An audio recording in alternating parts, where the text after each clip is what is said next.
संक्रमण के दैनिक मामलों में गिरावट, एक दिन में रिकॉर्ड 21.23 लाख से अधिक टेस्ट। केंद्रीय स्वास्थ्य मंत्रालय ने रविवार को जानकारी देते हुए बताया है कि पूरे देश में बीते 24 घंटों में रिकॉर्ड 21.23 लाख से अधिक लोगों का कोरोना टेस्ट किया गया है। कोरोना संक्रमण के मामलों में बीते कुछ दिनों से लगातार गिरावट देखी जा रही है, लेकिन अभी भी हर दिन 2 लाख से अधिक नए मामले सामने आ रहे हैं। ऐसे में संक्रमण को फैलने से रोकने के लिए केंद्र सरकार के साथ साथ तमाम राज्य सरकारें जरूरी एहतियाती कदम उठा रही है। इस बीच टीकाकरण अभियान को भी तेजी से आगे बढ़ाने को लेकर वैक्सीन के उत्पादन बढ़ाने पर जोर दिया जा रहा है। साथ ही अधिक से अधिक लोगों का टेस्ट किया जा रहा है। अब भारत ने कोरोना टेस्ट को लेकर एक नया रिकॉर्ड बनाया है। भारत में बीते 24 घंटों में रिकॉर्ड 23 लाख से अधिक कोविड टेस्ट किए गए हैं। केंद्रीय स्वास्थ्य मंत्रालय ने रविवार को जानकारी देते हुए बताया है कि पूरे देश में बीते 24 घंटों में रिकॉर्ड 21.23 लाख से अधिक लोगों का कोरोना टेस्ट किया गया है। मंत्रालय ने एक बयान में कहा कि भारत ने लगातार 5वें दिन 20 लाख से अधिक लोगों के कोविड टेस्ट किए हैं। मंत्रालय की ओर से जारी एक आधिकारिक विज्ञप्ति में कहा गया है, पिछले 24 घंटों में किए गए 21.23 लाख से अधिक परीक्षणों के साथ भारत ने फिर से एक दिन में किए गए उच्चतम परीक्षणों का एक नया रिकॉर्ड बनाया है। भारत ने जनवरी 2020 से प्रतिदिन अपनी टेस्ट क्षमता को लगभग 25 लाख तक बढ़ा दिया है। देश में पिछले 24 घंटों में कुल मिलाकर 21,23,782 कोविड टेस्ट किए गए। दैनिक पॉजिटिविटी दर में गिरावट। आपको बता दें कि लगातार बीते कई दिनों से दैनिक पॉजिटिविटी दर में गिरावट देखने को मिल रही है। अब 10 मई के बाद से लगातार पॉजिटिविटी दर में गिरावट दर्ज की गई है। अब दैनिक पॉजिटिविटी दर घटकर 11.34% हो गई है। इसके अलावा बीते 7 दिनों से लगातार हर दिन 3 लाख से कम नए मामले दर्ज किए हैं, जो कि बहुत ही सुकून देने वाली बात है। पिछले 24 घंटों में 2,40,842 दैनिक नए मामले दर्ज किए गए। 17 अप्रैल के बाद से एक दिन में दर्ज सबसे कम आंकड़ा है। 17 अप्रैल को कोरोना संक्रमण के 2.34 लाख नए मामले दर्ज किए गए थे। दैनिक रिकवरी की संख्या में भी इजाफा। बता दें कि जहां एक और संक्रमण के मामलों में गिरावट दर्ज की जा रही है, वहीं दैनिक रिकवरी की संख्या में बढ़ोतरी हो रही है। लगातार 9वें दिन ऐसी स्थिति रही जब दैनिक संक्रमण के नए मामलों की तुलना में रिकवरी की संख्या अधिक रही। पिछले 24 घंटों में 3,55,102 कोरोना मरीज ठीक हुए हैं। इसके साथ ही देश में अब तक कुल 2,34,25,467 मरीज रिकवर हो चुके हैं। राष्ट्रीय रिकवरी दर 88.30% तक पहुंच गई है। दूसरी ओर पिछले 24 घंटों में सक्रिय कोरोना मरीजों की संख्या 1,18,001 कम हुई है। इसके साथ भारत में अब कुल सक्रिय कोरोना मरीजों की संख्या घटकर 28,05,399 हो गई है। इसमें अब देश के कुल पॉजिटिव मामलों का 10.57% शामिल है। 7 राज्यों में 66.88% सक्रिय मामले दर्ज। आपको बता दें कि देश के केवल 7 राज्यों में कुल सक्रिय मामलों का 66.88% केस दर्ज हैं। इनमें वे कर्नाटक, महाराष्ट्र, केरल, तमिलनाडु, आंध्र प्रदेश, पश्चिम बंगाल और राजस्थान शामिल हैं। राष्ट्रीय मृत्यु दर 1.13%। जहां एक और कोरोना संक्रमण के मामलों में कमी देखी जा रही है, वहीं राष्ट्रीय मृत्यु दर में भी गिरावट दर्ज की जा रही है। अब राष्ट्रीय मृत्यु दर वर्तमान में 1.13% है। पिछले 24 घंटों में 3,741 मौतें हुई हैं। सिर्फ 10 राज्यों में नई मौतों का 73.88% मामले दर्ज किए गए हैं। इनमें महाराष्ट्र में सबसे अधिक 682 हताहत हुए। कर्नाटक में 451 मौतें हुई। वहीं अन्य राज्यों केंद्र शासित प्रदेशों में तमिलनाडु, उत्तर प्रदेश, पंजाब, दिल्ली, केरल, पश्चिम बंगाल, उत्तराखंड और आंध्र प्रदेश शामिल हैं। अब तक 19.50 करोड़ टीका लगाया गया। बता दें कि राष्ट्रव्यापी टीकाकरण अभियान के तहत अब तक कोरोना वैक्सीन की 19.50 करोड़ से अधिक खुराक लगाई जा चुकी है। आज रविवार सुबह 7 बजे तक 28,808 सत्रों में कुल 19,50,04,184 वैक्सीन खुराक दी जा चुकी हैं। वैक्सीन की पहली खुराक लेने वाले 97,52,900 स्वास्थ्यकर्मी HCWS और दूसरी खुराक लेने वाले 67,614 HCWS शामिल हैं। इसके अलावा 1,49,52,345। अच्छा दोस्तों, ये बात तो आपको पता चली गई होगी कि चक्रवात तूफान तोकते के बाद अब यास नाम का एक और नया तूफान आ रहा है। मैंने भी आपको DLS न्यूज के ऊपर ये अलर्ट बताया था, राइट। लेकिन मौसम विभाग की तरफ से यहाँ पर कुछ नई जानकारी निकल कर आ रही है, जो भी आपको जरूर जान लेनी चाहिए। दरअसल दोस्तों, अब जो ये नया तूफान आ रहा ना यास, ये एक तो बंगाल की खाड़ी से उठ रहा है और अगले सप्ताह तक ये हमारे भारत में दस्तक दे सकता है। अब ऐसे में इस यास तूफान के चलते कई राज्यों में अलर्ट जारी किया गया। ये देख सकते हैं कि तोकते की तबाही के बाद चक्रवात साथ यास का अलर्ट है। बंगाल की खाड़ी से ये तूफान टकराएगा, खास करके इसका असर 2 राज्यों में सबसे ज्यादा खतरा मंडरा रहा। कौन कौन से राज्य में आपको बताऊंगा। और ये 26 मई तक चक्रवात तूफान जो भारत में आ सकता है। हालांकि इसके बनने की प्रक्रिया जो है ना, वो तो 22, 23, 24 मई से ही शुरू हो जाएगी, लेकिन भारत की सीमाओं से अंदर घुसते हुए ये राज्यों तक कहर जो बर पाएगा ना, वो 26 मई तक कहर बरपा सकता है। अब ऐसे में किन किन राज्यों के लिए इस नए तूफान का अलर्ट है। हालांकि तोकते तूफान तो अब कमजोर हो चुका, काफी ठंडा पड़ चुका। तोकते ने भी दोस्तों बहुत भयंकर तबाही मचाई थी। गुजरात के अंदर लगभग 45-50 लोग तोकते के कारण मारे गए थे। मैंने आपको कल सारे डेटा भी बताए थे, राइट। मतलब क्या बोलूं आपको, हजारों तो पेड़ गिर गए, सैकड़ों बिजली के खंभे गिर गए, हजारों घर तबाह हो गए, लोगों के चद्दर टीन शेड उड़ गए। तो इन सभी नुकसान को देखते हुए कल प्रधानमंत्री नरेंद्र मोदी ने गुजरात का हवाई दौरा करते हुए जायजा भी लिया और 1000 करोड़ रुपए का राहत पैकेज देने का ऐलान भी किया। वहीं सभी राज्यों में जहां जहां भी तूफान से तबाही मची है ना, महाराष्ट्र, राजस्थान, गुजरात, उत्तर प्रदेश वगैरह, जिन भी राज्यों में इस चक्रवात तूफान तोकते की वजह से जिन लोगों की जान चली गई, उनके परिवारों को सरकार ने 2-2 लाख रुपए का देने का ऐलान भी किया है और घायलों के परिवारों को 50-50 हजार रुपए का मुआवजा देने का भी ऐलान किया, राइट। लेकिन अब यहाँ पर ये तो तोकते तो चलो ठीक है, इसकी फिल्म अब खत्म होने वाली है, ठंडा हो गया, तोकते धीरे धीरे नॉर्मल हो गया। अब यहाँ पर जो नया अलर्ट आ रहा है दोस्तों, वो YAAS यास करके एक नया तूफान आ रहा। ये जो एक और चक्रवाती तूफान आ रहा ना, इसको लेकर मौसम विभाग का अनुमान है दोस्तों कि कई राज्यों पर ये असर डाल सकता है। अच्छा, ये जो नया चक्रवाती तूफान है दोस्तों, ये उत्तर अंडमान सागर और बंगाल की पूर्वी मध्य खाड़ी में 22 मई को कम दबाव का क्षेत्र बनने की संभावना के चलते बन सकता है, जो कि एक चक्रवाती तूफान में तब्दील हो सकता है। ये मतलब एक पहले से अनुमान लगाया जा रहा, अलर्ट जारी किया गया। और इसके बाद ये अगर तूफान में बदल जाता है तो इसका नाम रहेगा चक्रवात यास, जो कि 26 से 27 मई को पूर्वी तट पर पहुंचने का अनुमान है। भारतीय मौसम विज्ञान विभाग ने कल इस बात की जानकारी दी है। अब दोस्तों ये अगर तूफान जो है ना, बंगाल की खाड़ी और अंडमान सागर में बनने वाला अगर चक्रवात में बदल जाता है और भारत की सीमाओं में प्रवेश करता है, तो किन किन राज्यों में खतरा मंडरा रहा है, किन किन राज्यों में ये तूफान तबाही मचा सकता है। तो इसको लेकर मौसम विभाग का कहना है कि एक तो पश्चिम बंगाल, उड़ीसा, असम और मेघालय, इन 4 राज्यों में सबसे ज्यादा इस तूफान का प्रभाव हमें देखने को मिल सकता है। बाकी अंडमान निकोबार, कोलकाता, दक्षिण बंगाल, असम, मेघालय, इन जगहों पर भी भारी बारिश होने की संभावना है इस तूफान के चलते, है ना। तो ये मौसम विभाग की तरफ से अलर्ट था जो मैंने आपको बता दिया। उम्मीद आपको जरूर जानकारी मिली होगी। वैसे दोस्तों आप मुझे नीचे कमेंट्स करके बताइए कि आप कौन से राज्य में रहते हैं, ताकि पर्टिकुलर मैं आपके राज्य के समाचार भी आपके मोबाइल तक पहुंचा दूंगा। और बाकी इस वीडियो को लाइक करना, शेयर भी करना अपने दोस्तों के साथ फेसबुक और व्हाट्सएप पर। और सावधान रहना, है ना। 24, 25, 26 से ऑलरेडी सावधान, सतर्क रहना शुरू हो जाना अगर आप भी इन 4-5 राज्यों में रहते हैं जो मैंने आपको बताया था। और हाँ, वीडियो को लाइक और शेयर करना और DLS न्यूज चैनल को सब्सक्राइब करके बेल आइकन जरूर दबा देना, ताकि आपको रोजाना के ताजा अपडेट्स तुरंत आपके मोबाइल पर मिल जाएंगे। ओके, मिलेंगे अगले नेक्स्ट अपडेट में। तब तक के लिए thank you, take care, good bye, जय हिंद, जय भारत, वंदे मातरम। 58,000 करोड़ रुपए, 58,000 करोड़ रुपए। नमस्कार, जय हिंद, वंदे मातरम भाइयों और बहनों, स्वागत है आपका भारत के सबसे बड़े सरकारी न्यूज चैनल पर। तो दोस्तों, टुडे ब्रेकिंग न्यूज के साथ देश और राज्य की 10 बड़ी ताजा खबरों को लेकर इस वीडियो में हम आपके सामने हाजिर हो चुके हैं। साथ ही में दोस्तों, कोरोना वायरस, लॉकडाउन, राशन वितरण और मोदी सरकार की नई योजना से जुड़ी हर छोटी से छोटी खबर और अपडेट भी इस वीडियो में देने वाले हैं। तो दोस्तों, आज की सबसे पहली और सबसे बड़ी खबर की बात करें तो स्वास्थ्य मंत्रालय ने आज कोरोना के नए आंकड़े जारी किए हैं, जिसके तहत पिछले 24 घंटों में कोरोना के 2,68,000 नए मामले सामने आए हैं। वहीं 4,529 लोगों की कोरोना की वजह से पिछले 24 घंटों में मौत हो गई है। तो दोस्तों, मौत के मामले में कोरोना ने आज फिर एक नया रिकॉर्ड कायम किया है।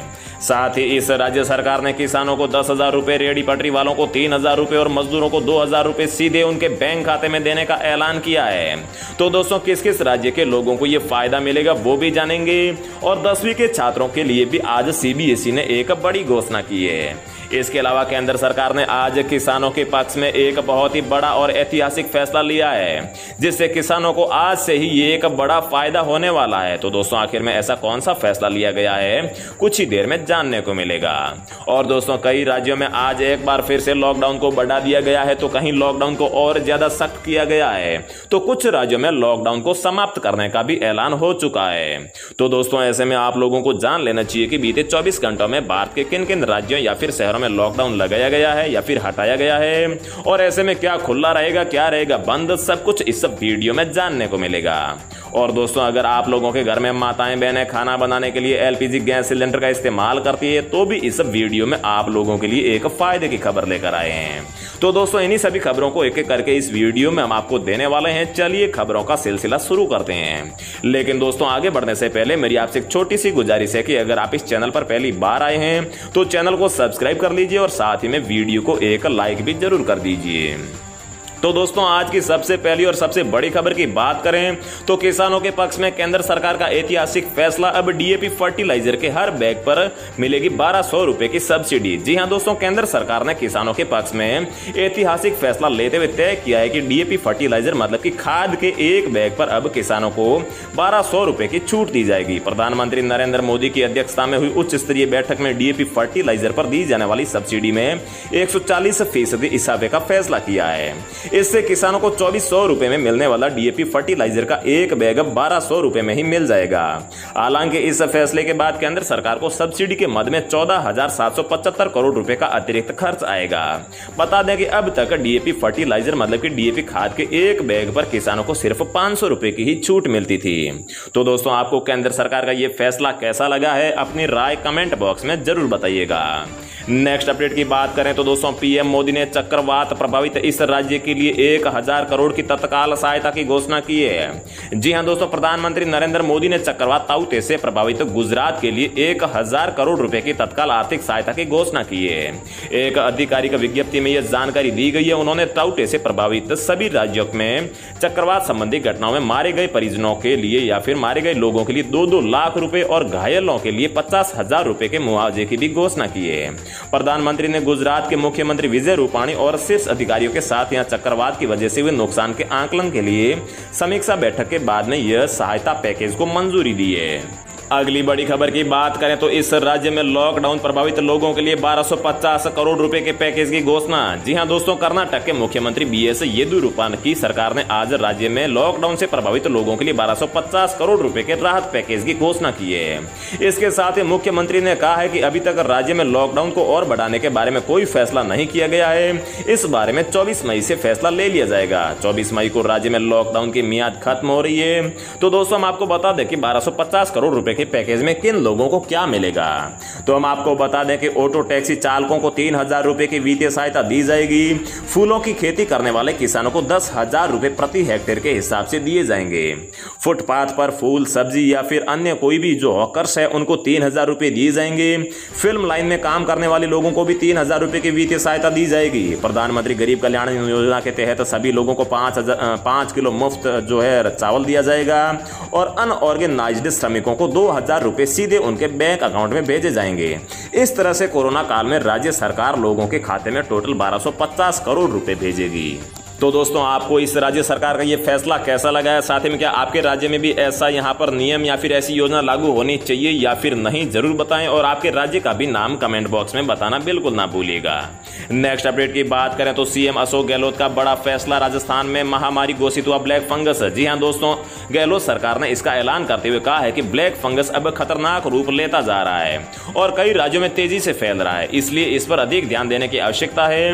बता दें कि म्यूकोरमाइकोसिस या ब्लैक फंगस एक गंभीर और दुर्लभ फंगल इंफेक्शन है जिसकी वजह से संक्रमित मरीजों की आंखें निकालनी पड़ती है और गर्दन की हड्डी को भी निकालना पड़ता है। इससे मरीजों की मौत हो जाती है। केंद्रीय स्वास्थ्य मंत्री डॉक्टर हर्षवर्धन ने ट्वीट करके बताया है कि आंखों में लालपन या फिर दर्द होने पर, बुखार, खांसी, सिर दर्द, सांस में तकलीफ, साफ साफ दिखाई नहीं देना, उल्टी में खून आना या फिर मानसिक स्थिति में बदलाव ब्लैक फंगस के ही लक्षण हो सकते हैं। एम्स दिल्ली के निदेशक रणदीप गुलेरिया ने कहा है कि कोरोना वायरस से पीड़ित मरीजों पर आमतौर पर 5 से 10 दिन तक स्टेरॉइड की जरूरत पड़ती है। इससे ज्यादा दिनों तक मरीजों को यह दवाएं दी जाए तो ब्लैक फंगस की आशंका बढ़ जाती है।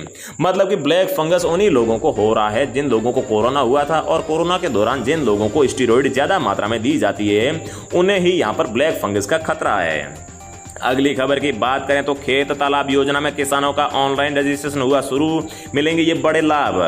जी हां दोस्तों, उत्तर प्रदेश के कृषि विभाग की ओर से चलाई जा रही खेत तालाब योजना का लाभ लेने के इच्छुक किसानों का 18 मई से रजिस्ट्रेशन शुरू हो चुका है। किसान अपने खेत पर सरकार से कुल लागत का 50% सरकारी अनुदान लेकर तालाब बनवा सकते हैं।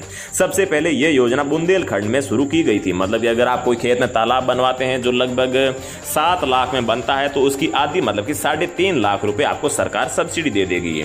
लखनऊ मंडल के कृषि उप निवेशक सीपी श्रीवास्तव ने बताया कि खेत में ऐसे बनाए तालाब में बारिश का पानी एकत्रित होता है, साथ ही जमीन के नीचे से प्राकृतिक पानी के स्रोत भी फूटते हैं। ऐसे तालाब में किसान सिंगाड़ा बो सकते हैं, मछली पालन कर सकते हैं, साथ ही अपने खेतों की सिंचाई भी कर सकते हैं, पशुओं के लिए पानी का इंतजाम भी कर सकते हैं। ऐसे तालाब के चारों ओर वृक्षारोपण भी किया जा सकता है। अगली खबर की बात करें तो इस सरकारी योजना से हर महीने बैंक खाते में आएंगे 5,000 रुपए। आज ही करें आवेदन। जी हां दोस्तों, हम सभी अपने परिवार की आजीविका के लिए दिन रात मेहनत करते हैं, लेकिन क्या कभी आपने सोचा है कि जब हम वृद्धावस्था में पहुंच जाएंगे और हमारा शरीर काम करने के काबिल नहीं होगा तब क्या होगा? नौकरी तो होगी नहीं, तब हमें अपने रोजाना के खर्चों के लिए पैसे कहां से मिलेंगे? इसका एक आसान सा रास्ता है सरकार की अटल पेंशन योजना। इस योजना का लाभ भारत का हर वो नागरिक ले सकता है जो इनकम टैक्स नहीं भरता है, मतलब कि जिसकी कमाई इनकम टैक्स स्लैब से बाहर है। इससे पहले असंगठित क्षेत्र को पेंशन से जुड़ी किसी स्कीम का लाभ नहीं मिलता था और अटल पेंशन योजना के तहत निवेश करने पर आपको रिटायर होने के बाद हर महीने पेंशन मिलती है। आप जितनी जल्दी अटल पेंशन योजना से जुड़ेंगे उतना ही अधिक आपको फायदा होगा। अगर कोई व्यक्ति 18 साल की उम्र में अटल पेंशन योजना से जुड़ता है तो उसे हर महीने 210 रुपए का निवेश करना होगा और रिटायर होने के बाद में 60 साल की उम्र से आपको हर महीने 5,000 रुपए मासिक पेंशन मिलेगी। इस योजना के तहत आवेदन करने के लिए आप पोस्ट ऑफिस या फिर बैंक में जाकर खाता खुलवा सकते हैं। अगली खबर की बात करें तो जवान लड़के लड़कियों के लिए या फिर बॉयफ्रेंड गर्लफ्रेंड के लिए आज एक नया नियम आया है। लिव इन रिलेशनशिप नैतिक सामाजिक रूप से अस्वीकार्य, पंजाब हाई कोर्ट ने दिया है आदेश। जी हां दोस्तों, पंजाब और हरियाणा उच्च न्यायालय ने सुरक्षा की मांग करने वाले एक प्रेमी जोड़े द्वारा दायर याचिका को खारिज करते हुए कहा है कि लिव इन रिलेशनशिप नैतिक और सामाजिक रूप से अस्वीकार्य है। याचिकाकर्ता गुलजा कुमारी और साथ ही गुरविंदर सिंह ने याचिका में कहा है कि वे एक साथ रह रहे हैं और जल्दी शादी करना चाहते हैं। उन्होंने कुमारी के माता पिता से अपनी जान को खतरा होने की आशंका जताई थी। न्यायमूर्ति एच.एस. मदान ने अपने 11 मई के आदेश में कहा है कि वास्तव में याचिकाकर्ता याचिका दायर करने के आड़ में अपने लिव इन रिलेशनशिप पर अनुमोदन की मुहर की मांग कर रहे हैं, जो नैतिक और असामाजिक रूप से स्वीकार्य नहीं है। याचिका में कोई सुरक्षा आदेश पारित नहीं किया जा सकता, तदनुसार जो है याचिका उसे खारिज कर दी गई है। कहने का मतलब यह है कि दोस्तों, लिव इन रिलेशनशिप को भारत में यहाँ पर कोई भी स्थान नहीं दिया गया है। इसे यहाँ पर समाज में और साथ ही में कानून में भी अस्वीकार्य कहा गया है। अगली खबर की बात करें तो दोस्तों, खेत तालाब योजना में किसानों का ऑनलाइन रजिस्ट्रेशन हुआ शुरू, मिलेंगे ये बड़े लाभ। जी हां दोस्तों, उत्तर प्रदेश के कृषि विभाग की ओर से चलाई जा रही खेत तालाब योजना का लाभ लेने के इच्छुक किसानों का 18 मई से रजिस्ट्रेशन शुरू हो चुका है। किसान अपने खेत पर सरकार से कुल लागत का 50% सरकारी अनुदान लेकर तालाब बनवा सकते हैं। इससे पहले ये योजना बुंदेलखंड में शुरुआत की गई थी। तो दोस्तों, हम आपको बता दें कि अगर आप अपने खेत में तालाब बनवाना चाहते हैं जिसकी लागत 10 लाख रुपए है, तो उसका जो 5 लाख रुपए है, मतलब कि 50% है, वो आपको सरकार देगी। लखनऊ मंडल के कृषि उप निवेशक श्री पी श्रीवास्तव ने बताया है कि खेत में बने ऐसे तालाब में बारिश का पानी एकत्रित होता है, साथ ही जमीन के नीचे से पानी के प्राकृतिक स्रोत भी फूटते हैं। ऐसे तालाब में किसान सिंगाड़ा बो सकते हैं, मछली पालन भी कर सकते हैं, साथ ही अपने खेत की सिंचाई भी कर सकते हैं, पशुओं के लिए पानी का इंतजाम भी कर सकते हैं। ऐसे तालाब के चारों ओर वृक्षारोपण भी किया जा सकता है। तो दोस्तों, उत्तर प्रदेश के लोग इस योजना का तहत आवेदन करके फायदा ले सकते हैं। तो दोस्तों, रोजाना ऐसी खबरें पाते रहने के लिए चैनल को सब्सक्राइब करके बेल आइकन प्रेस कर लीजिए। जय हिंद, वंदे मातरम। आज रात 12 बजे से पूरे देश में, ध्यान से सुनिए,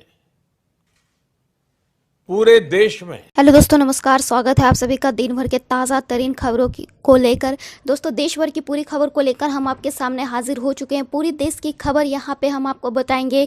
आरबीआई ने एक और बैंक पर लगाया जुर्माना, क्या है पूरी खबर, इसका ग्राहकों पर क्या होगा असर, हम आपको बताएंगे। इसके साथ साथ दोस्तों, टैक्स पेयर्स के लिए बहुत ही काम की खबर आ रही है।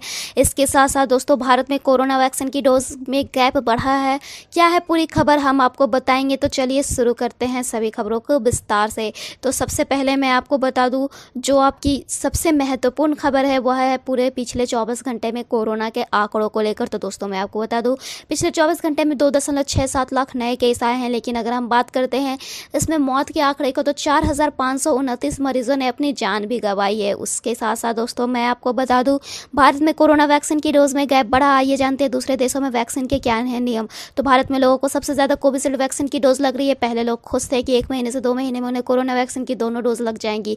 अब केंद्र सरकार ने 2 डोज के बीच समय को बढ़ा दिया, इसे 12 से 16 हफ्ते कर दिया। लोगों की समझ में नहीं आ रहा कि अब वो क्या करे, क्या इतना अंतर सही है, क्या इससे लोगों को फायदा होगा, क्या बाकी देशों में भी ऐसा ही हाल है।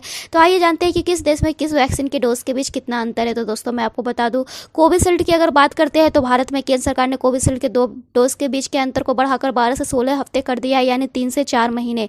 वहीं आपको मैं बता दूं, अगर बात करते हैं कि यूके की, तो यूके में कोविशील्ड वैक्सीन की डोज में अंतर बढ़ाया बढ़ाया गया है तो आप जानकर हैरान होंगे कि ब्रिटेन पिछले साल दिसंबर में ही इस वैक्सीन की डोज के बीच गैप बढ़ाकर 12 हफ्ते कर दिया था, लेकिन B1617 कोरोना वेरिएंट के आने के बाद मची तबाही से डरकर डोज के गैप को घटाकर 8 हफ्ते उसने कर दिया। वहीं ब्रिटेन में बात करें तो बायोएनटेक की कोरोना वैक्सीन के दोनों डोज में 12 हफ्ते का अंतर रखा था। अगर कोवैक्सीन की बात करते हैं तो भारत सरकार ने इस वैक्सीन के डोज के बीच अंतर बढ़ाने की फिलहाल कोई बात नहीं की है। कोवैक्सीन के 2 डोज के बीच 4 से 6 हफ्ते का ही अंतर है। हालांकि हो सकता है कि भविष्य में इस वैक्सीन के डोज को लेकर तय किए गए अंतर को बढ़ाया जाए। यह निर्भर करता है वैक्सीन की उत्पादन क्षमता और कोरोना वेरिएंट के बढ़ते असर पर। कोवैक्सीन को भारत बायोटेक इंटरनेशनल लिमिटेड ने बनाया है। स्पुतनिक 5 की बात करें तो रूस से आई कोरोना वैक्सीन स्पुतनिक 5 वैक्सीन को बनाने वाली संस्था गामेलिया रिसर्च सेंटर ने कहा है कि फिलहाल स्पुतनिक वैक्सीन के 2 डोज के बीच 3 हफ्ते का गैप है। वहीं दोस्तों मैं आपको बता दूं अगली जो खबर आ रही है वह आ रही है आरबीआई की ओर से। रिजर्व बैंक ऑफ इंडिया ने एक और सहकारी बैंक पर जुर्माना लगाया है। आरबीआई ने महाराष्ट्र के प्रियदर्शनी महिला नगरी सहकारी बैंक पर 1 लाख रुपए का जुर्माना लगाया। रिजर्व बैंक ने यह जुर्माना सुपरवाइजरी एक्शन फ्रेमवर्क के तहत जारी किए गए कुछ निर्देशों का पालन नहीं करने की वजह से लगाया है। अगर बात करते हैं इसका ग्राहकों पर असर के, तो मैं आपको बता दूं रिजर्व बैंक की इस कार्रवाई का इसके ग्राहकों पर कोई असर पड़ेगा, तो इसका जवाब है नहीं। इस फैसले से बैंक के ग्राहकों पर किसी तरह का कोई असर नहीं होगा। आरबीआई ने ग्राहकों को मिलने वाली सुविधा पर किसी तरह की रोक नहीं लगाई है। वहीं दोस्तों मैं आपको बता दूं टैक्स पेयर्स के लिए ध्यान देने वाली खबर है। कोरोना महामारी की दूसरी लहर को देखते हुए इनकम टैक्स डिपार्टमेंट ने हाल ही में टैक्स पेयर को राहत पहुंचाने के लिए कुछ टाइमलाइन को आगे बढ़ा दिया था। टैक्स पेयर और टैक्स सलाहकारों की अपील के बाद central board of direct taxes ने पिछली बार कई डेडलाइंस को 30 अप्रैल 2021 तक बढ़ा दिया गया था। वहीं दोस्तों मैं आपको बता दूं अगली जो खबर आ रही है वह आ रही है बड़ी खबर है रेमडेसिविर को कोरोना मरीजों के इलाज से हटाने पर हो रहा है विचार, क्योंकि यह असरदार नहीं है। जी हां दोस्तों, देश में कोरोना वायरस महामारी की दूसरी लहर का अभी थमा नहीं है। कुछ दिनों से कोरोना के नए केस लगातार कम हो रहे हैं। इसके बावजूद बीमारी से मरने वालों का आंकड़ा कम होने का नाम नहीं ले रहा है, जिसे लेकर रेमडेसिविर को कोरोना मरीजों के इलाज से हटाने पर विचार किया जा रहा है, क्योंकि यह असरदार होने की बात नहीं की जा रही। इसमें असरदार होने के कोई सबूत नहीं मिले हैं। तो फिलहाल इस वीडियो में इतना ही। ऐसे ही खबरों के लिए बने रहिए हमारे इस वीडियो के साथ। Bye and thanks for watching this video. जब जरूरी हो तभी बाहर निकले, कोविड अनुशासन का पूरा पालन करें।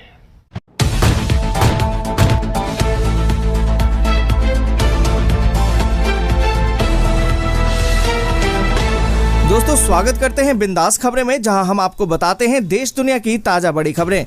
दोस्तों जहां देश में कोरोना की दूसरी लहर ने कहर मचा रखा है, वहीं इसको देखते हुए कुछ राज्यों ने तो लॉकडाउन लगा दिया है और कुछ राज्यों में कर्फ्यू और कहीं पर तो धारा 144 लगा दिया गया है। इसको लेकर कल प्रधानमंत्री नरेंद्र मोदी जी ने भी कुछ बड़े ऐलान और बड़ी घोषणाएं की हैं। इसलिए आप सभी से हाथ जोड़कर निवेदन है कि इस वीडियो को पूरा और अंत तक जरूर देखें। तो आइए आपको बताते हैं देश दुनिया की बड़ी खबरें सिर्फ 10 मिनट में। और इसी के साथ दोस्तों आज की पहली बड़ी खबर की गहलोत सरकार ने 21 जून तक के लिए बढ़ा दी है धारा 144। सार्वजनिक जगहों पर अब लोगों के इकट्ठा होने पर रोक। दोस्तों यहाँ पर आपको बता दें कि कोरोना को देखते हुए राजस्थान में पाबंदियां आगे भी जारी रहेंगी। मुख्यमंत्री अशोक गहलोत ने बुधवार को सभी जिलों में धारा 144 की अवधि अब 21 जून तक के लिए बढ़ाने का फैसला किया है। इसके बाद गृह विभाग ने इसके लिए अधिसूचना भी जारी कर दी है और ये अवधि 21 मई को खत्म हो रही थी। दोस्तों यहाँ पर आपको बता दें कि धारा 144 लागू होने के बाद 5 या इससे ज्यादा लोगों के इकट्ठा होने पर रोक होती है। और इसी के साथ दोस्तों अगली बड़ी खबर की कर्नाटक सरकार ने किया 1250 करोड़ रुपए के राहत पैकेज का ऐलान। दोस्तों यहाँ पर आपको बता दें कि कोविड-19 की दूसरी लहर से जूझ रहे कर्नाटक के लिए राज्य की येदियुरप्पा सरकार ने सहायता पैकेज का ऐलान कर दिया है। येदियुरप्पा सरकार ने कर्नाटक के लिए 1250 करोड़ रुपए के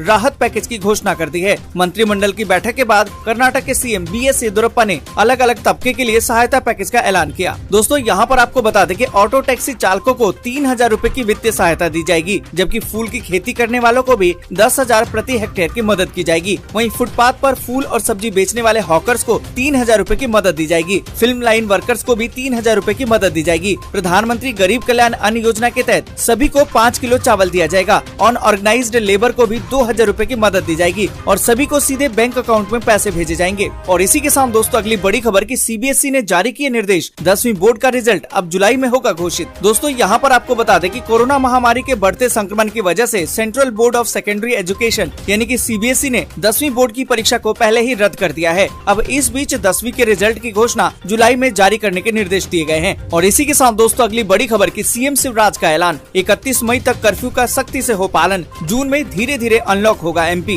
दोस्तों यहाँ पर आपको बता दें कि कोरोना कर्फ्यू को लेकर सीएम शिवराज सिंह चौहान ने एक बड़ा ऐलान कर दिया है। उन्होंने राज्य भर में कोरोना कर्फ्यू बढ़ाकर 31 मई कर दिया है। आपको बता दें कि सीएम शिवराज सिंह चौहान ने कहा कि प्रदेश भर में 31 मई तक कोरोना कर्फ्यू का कड़ाई से पालन किया जाएगा। अभी कोरोना गया नहीं है, इसे गंभीरता से लेना चाहिए। इसके बाद धीरे धीरे जून में कोरोना कर्फ्यू में छूट दी जाएगी। उन्होंने ये घोषणा उज्जैन संभाग में जिला विकास खंड तथा ग्राम स्तरीय क्राइसिस मैनेजमेंट ग्रुप को संबोधित करते हुए लिया। आपको बता दें कि इस मौके पर उन्होंने सभी अधिकारियों कर्मचारियों के प्रयासों की तारीफ भी की है। कहा है कि प्रशासन बधाई का पात्र है, जिसने दिन रात मेहनत करके कोरोना को हराया है। और इसी के साथ दोस्तों अगली बड़ी खबर की राशन कार्ड के बिना भी फ्री में मिलेगा अनाज, सरकार ने दी लोगों को राहत, जानिए कैसे ले सकते हैं इसका लाभ। दोस्तों यहाँ पर आपको बता दें कि कोरोना काल में गरीबों को खाने पीने की समस्या न हो, इसके लिए केंद्र सरकार ने प्रधानमंत्री गरीब कल्याण अन्न योजना के तहत मई और जून में राशन कार्ड धारकों को मुफ्त में राशन देने का ऐलान किया था। इसी के तर्ज पर अब दिल्ली और यूपी सरकार ने भी एक घोषणा कर दी है, जिसके तहत बिना राशन कार्ड वाले लोग भी अब फ्री में अनाज का लाभ ले सकेंगे। इसके लिए उन्हें अपने नजदीकी राशन केंद्र विक्रेता से संपर्क करना होगा। यहाँ पर दोस्तों आपको बता दें कि मुख्यमंत्री अरविंद केजरीवाल ने मंगलवार को लोगों को राहत देते हुए ऐलान किया कि राजधानी में अब बिना राशन कार्ड वाले लोग भी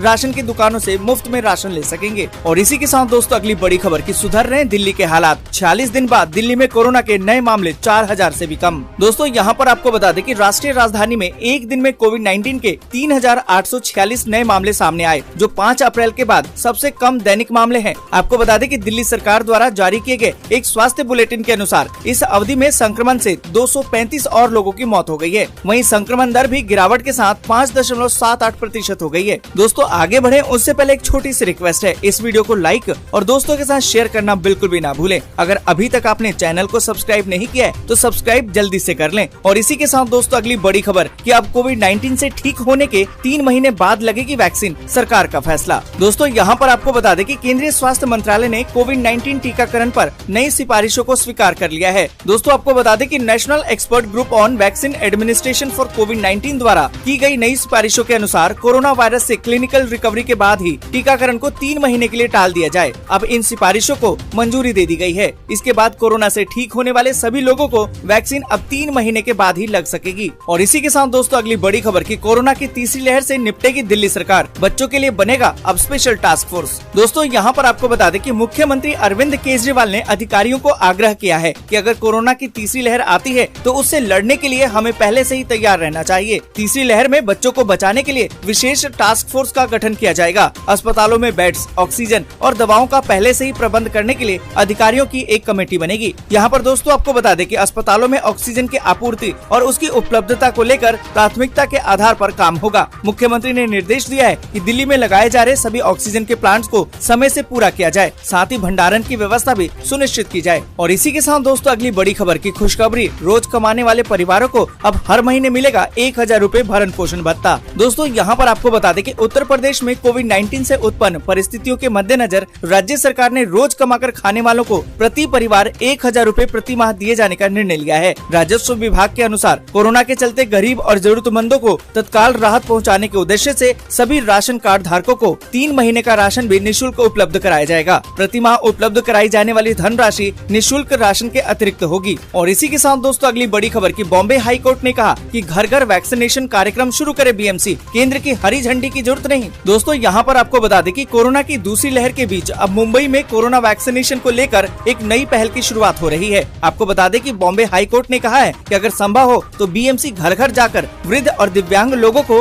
वैक्सीन दे। इसके लिए केंद्र सरकार की हरी झंडी की आवश्यकता नहीं है। जस्टिस दीपांकर गुप्ता और जस्टिस जीएस कुलकर्णी की पीठ ने कहा कि अगर केंद्र सरकार ने इसकी मंजूरी नहीं भी दी है तो भी बीएमसी इसे शुरू कर सकता है। और इसी के साथ दोस्तों अगली बड़ी खबर की राजस्थान सरकार ने ब्लैक फंगस को घोषित कर दिया महामारी, राज्य में तेजी से बढ़ रहे केस। दोस्तों यहाँ पर आपको बता दें कि राजस्थान सरकार ने कोरोना वायरस संक्रमण से ठीक होने वाले मरीजों में सामने आ रहे म्यूकरमाइकोसिस यानी कि ब्लैक फंगस रोग को बुधवार को महामारी घोषित कर दिया। राज्य के चिकित्सा और स्वास्थ्य विभाग ने इस बारे में बुधवार को अधिसूचना भी जारी कर दी है। आपको बता दें कि कोरोना संक्रमण को मात दे चुके कई लोगों को अब ब्लैक फंगस शिकार बना रहा है। देश में कई राज्यों में ब्लैक फंगस के मामले तेजी से बढ़ रहे हैं। दोस्तों यहाँ पर आपको बता दें कि विशेषज्ञों के अनुसार ये बीमारी कोरोना वायरस से ठीक हुए मधुमेह के मरीजों यानी कि डायबिटीज के जो मरीज हैं उनमें अधिक हो रही है। इस बीमारी में पीड़ित की आंखों की रोशनी जाने के साथ ही जबड़े तक को निकालने की नौबत आ रही है। और इसी के साथ दोस्तों अगली बड़ी खबर की पीएम नरेंद्र मोदी ने कहा कि ताउते तूफान से नुकसान का आंकलन करके केंद्र से साझा करे राज्य सरकारें, तत्काल दी जाएगी वित्तीय सहायता। दोस्तों आपको बता दें कि प्रधानमंत्री नरेंद्र मोदी ने बुधवार को कहा कि केंद्र सरकार और प्रभावित राज्यों की सरकारें मिलकर काम कर रही है।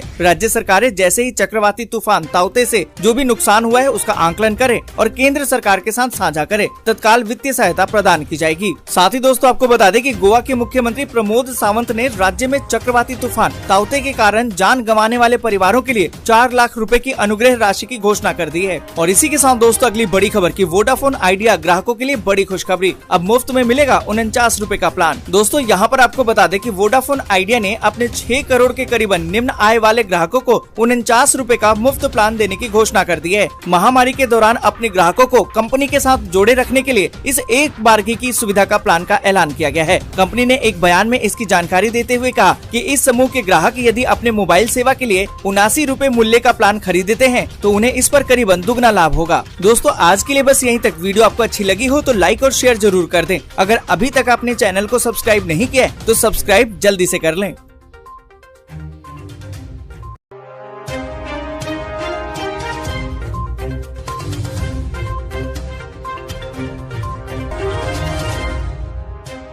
नमस्कार दोस्तों, एक बार फिर आपका स्वागत करते हैं ब्राइट फैक्ट्स में, जहां हम आपके लिए हर दिन लेकर आते हैं देश और दुनिया की 50 सबसे बड़ी खबरें।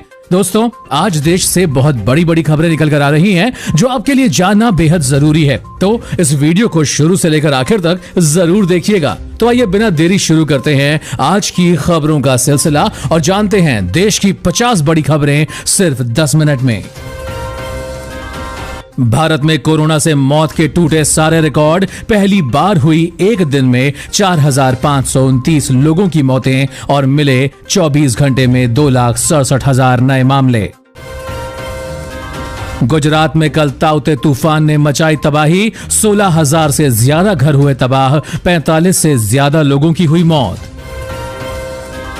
तूफान पर पीएम नरेंद्र मोदी ने किया 1,000 करोड़ रुपए की मदद का ऐलान, तूफान में मारे गए लोगों के परिवारों को मिलेगा 2-2 लाख का मुआवजा। उज्जैन में 31 मई तक बढ़ गया लॉकडाउन, सीएम की रिव्यू मीटिंग के बाद लिया गया फैसला। किसान आंदोलन में भी कोरोना ने दी दस्तक, 5 किसानों की हुई मौत और मिले कोरोना पॉजिटिव। दिल्ली सरकार का ऐलान, कोरोना से अनाथ हुए बच्चों को 25 साल की उम्र तक मिलेगी हर महीने 2,500 रुपए की पेंशन और मुफ्त शिक्षा। कोरोना के बीच योगी सरकार का बड़ा ऐलान, अब गरीबों और जरूरतमंदों को 3 महीने तक मिलेगा मुफ्त राशन। Xiaomi अपने ग्राहकों को देगी 2 महीने की अतिरिक्त वारंटी, लॉकडाउन के चलते कंपनी ने लिया फैसला। ICICI बैंक ग्राहक अब ATM कार्ड के बिना ही निकाल सकेंगे पैसे। यूपी के कोरोना अस्पताल में सफाई के बहाने मरीजों के मोबाइल चुराने वाले 3 लोग किए गए गिरफ्तार।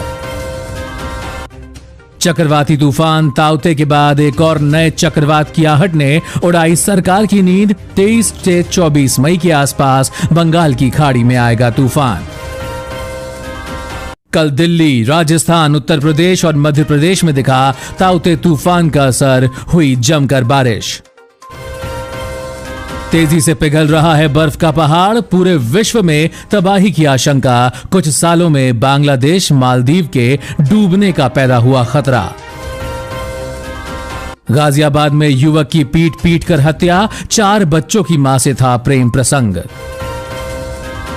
कोरोना के बाद अब राजस्थान में ब्लैक फंगस की गई महामारी घोषित, मिले 100 से ज्यादा मामले। राम रहीम ने सरकार से की अपील, कहा 21 दिन के लिए जेल से आना चाहता है बाहर। पाकिस्तान के नए राष्ट्रीय सुरक्षा सलाहकार के रूप में मोहिद यूसुफ को किया गया नियुक्त। कोरोना के खिलाफ लड़ाई में आगे आया इसरो, बनाया स्वदेशी ऑक्सीजन कंसंट्रेटर। चीन से दोस्ती बढ़ा रहा ईरान, 25 साल के लिए किया $400 अरब का महासमझौता। लॉन्च हुआ जबरदस्त फीचर्स वाला लैपटॉप इंटेल अवीटा, कीमत 18,000 से भी कम। चीन ने एक बार फिर LAC पर शुरू की हलचल, चीनी सैनिक पाए गए अभ्यास करते हुए। पड़ोसी देश नेपाल में महसूस हुए भूकंप के भारी झटके, स्केल पर 5.8 रिएक्टर मापी गई तीव्रता। 21 करोड़ की हेरोइन के साथ केन्याई महिला एयरपोर्ट से की गई गिरफ्तार। रूस और चीन से 5 गुना ज्यादा कोरोना वैक्सीन दान करेगा अमेरिका, बिडेन ने की घोषणा। 290 अंक गिरकर 50,000 के नीचे बंद हुआ सेंसेक्स। दिल्ली में लॉकडाउन की वजह से बैंड बाजे वालों के सामने आया रोजी रोटी का संकट, आज नेताओं के घर के बाहर बैंड बजा बजा कर करेंगे प्रदर्शन। गुजरात में ताउते तूफान से हजारों घरों को हुआ भारी नुकसान, पीएम मोदी ने किया हवाई सर्वे। 18 से 44 साल वाले 10 लाख लोगों को टीका लगाने वाला पहला राज्य बना राजस्थान। उत्तर प्रदेश में शादी और अन्य समारोह में अब एक समय में सिर्फ 25 ही लोग हो सकेंगे शामिल। महंगा पड़ा हमास को इजरायल से टक्कर लेना, गाजा में नर्क बनी जिंदगी, बमबारी से तबाह हुई सभी सुविधाएं। 809 रुपए वाला LPG गैस सिलेंडर मिलेगा सिर्फ 9 रुपए में, पेटीएम ने शुरू किया ऑफर। कार ड्राइवर ने सिगरेट पीते हुए निकाला सैनिटाइजर तो लग गई आग, चंद मिनटों में जल गई कार। और केंद्र सरकार की व्हाट्सएप को चेतावनी, कहा नई प्राइवेसी पॉलिसी वापस ले वरना करेंगे सख्त कार्रवाई। साथ ही उत्तराखंड में लॉकडाउन से परेशान व्यापारियों ने हाथ में थाली कटोरा लेकर किया प्रदर्शन। चीन में अचानक हिलने लगी गगनचुंबी इमारत, डरकर भागने लगे लोग, वीडियो हुआ वायरल। भगौड़े विजय माल्या को बड़ा झटका, लंदन हाई कोर्ट ने याचिका खारिज, कर्ज वसूली के लिए जल्द लाया जाएगा भारत। और घर में हुआ झगड़ा, हाई टेंशन पर चढ़ गया युवक, किया जमकर हंगामा। इसी के साथ अब जानते हैं दोस्तों देश के कुछ बड़े राज्यों के कोरोना के हालात। तमिलनाडु में बीते 24 घंटे में कोरोना के 33,059 नए मामले आए सामने, 364 मरीजों की गई जान। हरियाणा में बीते 24 घंटे में कोरोना के 7,774 नए केस, 124 मरीजों की हुई मौत। झारखंड में बीते 24 घंटे में 2,925 नए पॉजिटिव केस आए, 63 मरीजों की मौत। दिल्ली में आज कोरोना के 3,846 नए केस, 235 मरीजों की हुई मौत। मध्य प्रदेश में मिले 5,412 कोरोना के नए मरीज, हुई 77 लोगों की मौत। गुजरात में मिले कोरोना के 7,135 नए मामले और 81 लोगों की गई जान। उत्तर प्रदेश में कोरोना के पिछले 24 घंटे में 7,336 नए मामले आए सामने, रिकवरी रेट पहुंचा 91.4% पर। और महाराष्ट्र में मिले कोरोना के 26,616 नए मामले और हुई 516 लोगों की मौत। बिहार में कोरोना संक्रमण दर में आई और गिरावट, एक दिन में मिले 6,286 नए मामले। और पिछले 24 घंटे में छत्तीसगढ़ में मिले कोरोना के 7,594 नए मामले, 172 मरीजों की हुई मौत। साथ ही राजस्थान में कोरोना के 11,597 नए केसेस आए सामने, 157 लोगों की हुई मौत। उत्तराखंड में 24 घंटे में मिले 3,719 नए संक्रमित, 223 लोगों की हुई मौत। और इसी के साथ दोस्तों आज की खबरों में बस इतना ही। अगर आपको भी ये खबरें पसंद आई तो इस वीडियो को एक लाइक जरूर करें, साथ ही अपने फ्रेंड्स एंड फैमिली के साथ इसे शेयर भी जरूर करें। वीडियो अच्छा लगा तो वीडियो के बारे में कमेंट करके हमें जरूर बताएं आपको कैसी खबरें पसंद आई, आप किस प्रकार की खबरें हमारे साथ और देखना चाहेंगे, अपने सुझाव भेजें। इसी के साथ अगर आप ऐसी ही खबरें अपने मोबाइल फोन पर हर रोज देखना चाहते हैं तो बस हमारे चैनल ब्राइट फैक्ट्स को सब्सक्राइब कीजिए। सब्सक्राइब करने के लिए नीचे दिए गए इस लाल बटन को दबाएं, साथ ही साथ में दिए गए इस बेल आइकन को दबाकर ऑल पर क्लिक करना ना भूलें, ताकि आपको हमारी सभी खबरें आपके मोबाइल पर लगातार समय पर मिलती रहे। हर गरीब का जो सपना है अपने भावी पीढ़ी के लिए मेरी सरकार का भी वही सपना है जो मेरे हर गरीब की भावी पीढ़ी के लिए सपना। केंद्र सरकार की पहल से गरीबों के सपने पूरे हो रहे हैं। केंद्र सरकार का प्रयास है कि प्रधानमंत्री आवास योजना के तहत हर गरीब को छत मिले ताकि कोई भी बेघर न रहे। नमस्कार, स्वागत है आपका भारत के सबसे बड़े सरकारी न्यूज चैनल पर। दोस्तों, टुडे ब्रेकिंग न्यूज के साथ देश एवं राज्यों की 10 बड़ी ताजी और महत्वपूर्ण खबर लेकर आपके पास हाजिर हो चुके हैं। सभी खबरें सिलेक्टेड एवं काम की खबरें हैं, इसीलिए भाइयों और बहनों आपसे हाथ जोड़कर प्रार्थना है, वीडियो को शुरू से लेकर लास्ट तक जरूर देखिए। लॉकडाउन को लेकर आ गई सबसे बड़ी खबर, साथ में कोरोना महाबीमारी को लेकर आई 5 बड़ी खुशखबरियां आज की तारीख में। आधार कार्ड है तो 10,000 रुपए खाते में मिलना आज से सरकार ने कर दिया शुरू। जी हां, मोदी सरकार ने आज आकर देश को किया संबोधित। देश में हो गए बड़े बदलाव, संपूर्ण जानकारी सरकार ने इन खाता धारकों को, आधार कार्ड वालों को भेजना शुरू कर दिया। आज से 10-10 हजार रुपए सीधे बैंक खाते में कंप्यूटर के एक क्लिक से सरकार ने कहा सभी के खाते में मिलेंगे अब 10-10 हजार रुपए। इस लॉकडाउन के घड़ी में सरकार ने किया आर्थिक मदद, अब गरीबों को होगी मदद। जी हां, उसी के साथ आधार कार्ड वालों को मिलेगा 10-10 हजार रुपए। कैसे मिलेगा,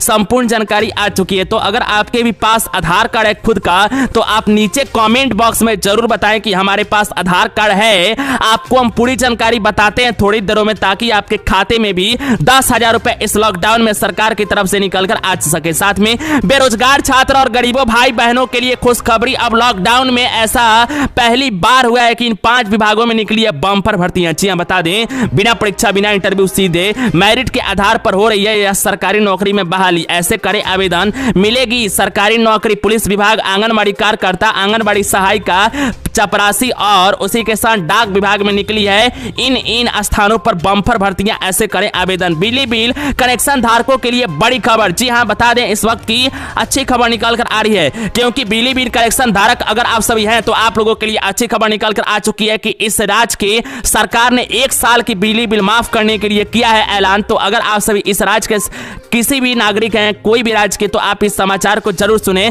टोल फ्री नंबर जारी करके राज्यवासियों को मुख्यमंत्री ने किया ऐलान। इस नंबर पर करें मिस कॉल, हो जाएगी बिजली बिल चुटकियों में माफ। जी हां, आपको बताएंगे इसकी भी जानकारी। तो अगर आपके घरों में, जी हां, अगर आपके भी घरों में बिजली बिल कनेक्शन है तो सब कुछ जानेंगे इस समाचार में। वीडियो में लास्ट तक बने रहे, पूरी जानकारी थोड़ी देरों में। साथ में मोदी सरकार की तरफ से बड़ी ऐलान निकलकर आ चुकी है। आज से यह 5 चीजों को कर दिया गया बंद। जी हां, जिसका इस्तेमाल आप कई दिनों से लगातार करते आ रहे थे, लेकिन आज माननीय प्रधानमंत्री ने ऐलान करते हुए, घोषणा करते हुए बड़ी जानकारी दिया है। कहा है कि इन 5 चीजों को किया जा रहा है पूरे भारतवर्ष में बंद। तो अगर आप सभी इन 5 चीजों का इस्तेमाल करते थे तो पूरी जानकारी आ चुकी है कौन कौन सी यह 5 चीजें हैं, जिसका नाम भी बताएंगे और साथ साथ इसके पूरी जानकारी और संपूर्ण तरीके से बताई जाएगी। तो सरकार ने क्या कहा है और कौन कौन सी 5 चीजें जो बंद कर दी गई है, इसकी संपूर्ण जानकारी थोड़ी देरों में वीडियो में लास्ट तक जरूर बने रहें। साथ में अगर आप भी, जी हां, अगर आपके भी पास Aadhaar card, PAN card, ration card, voter ID card और इन तीनों में से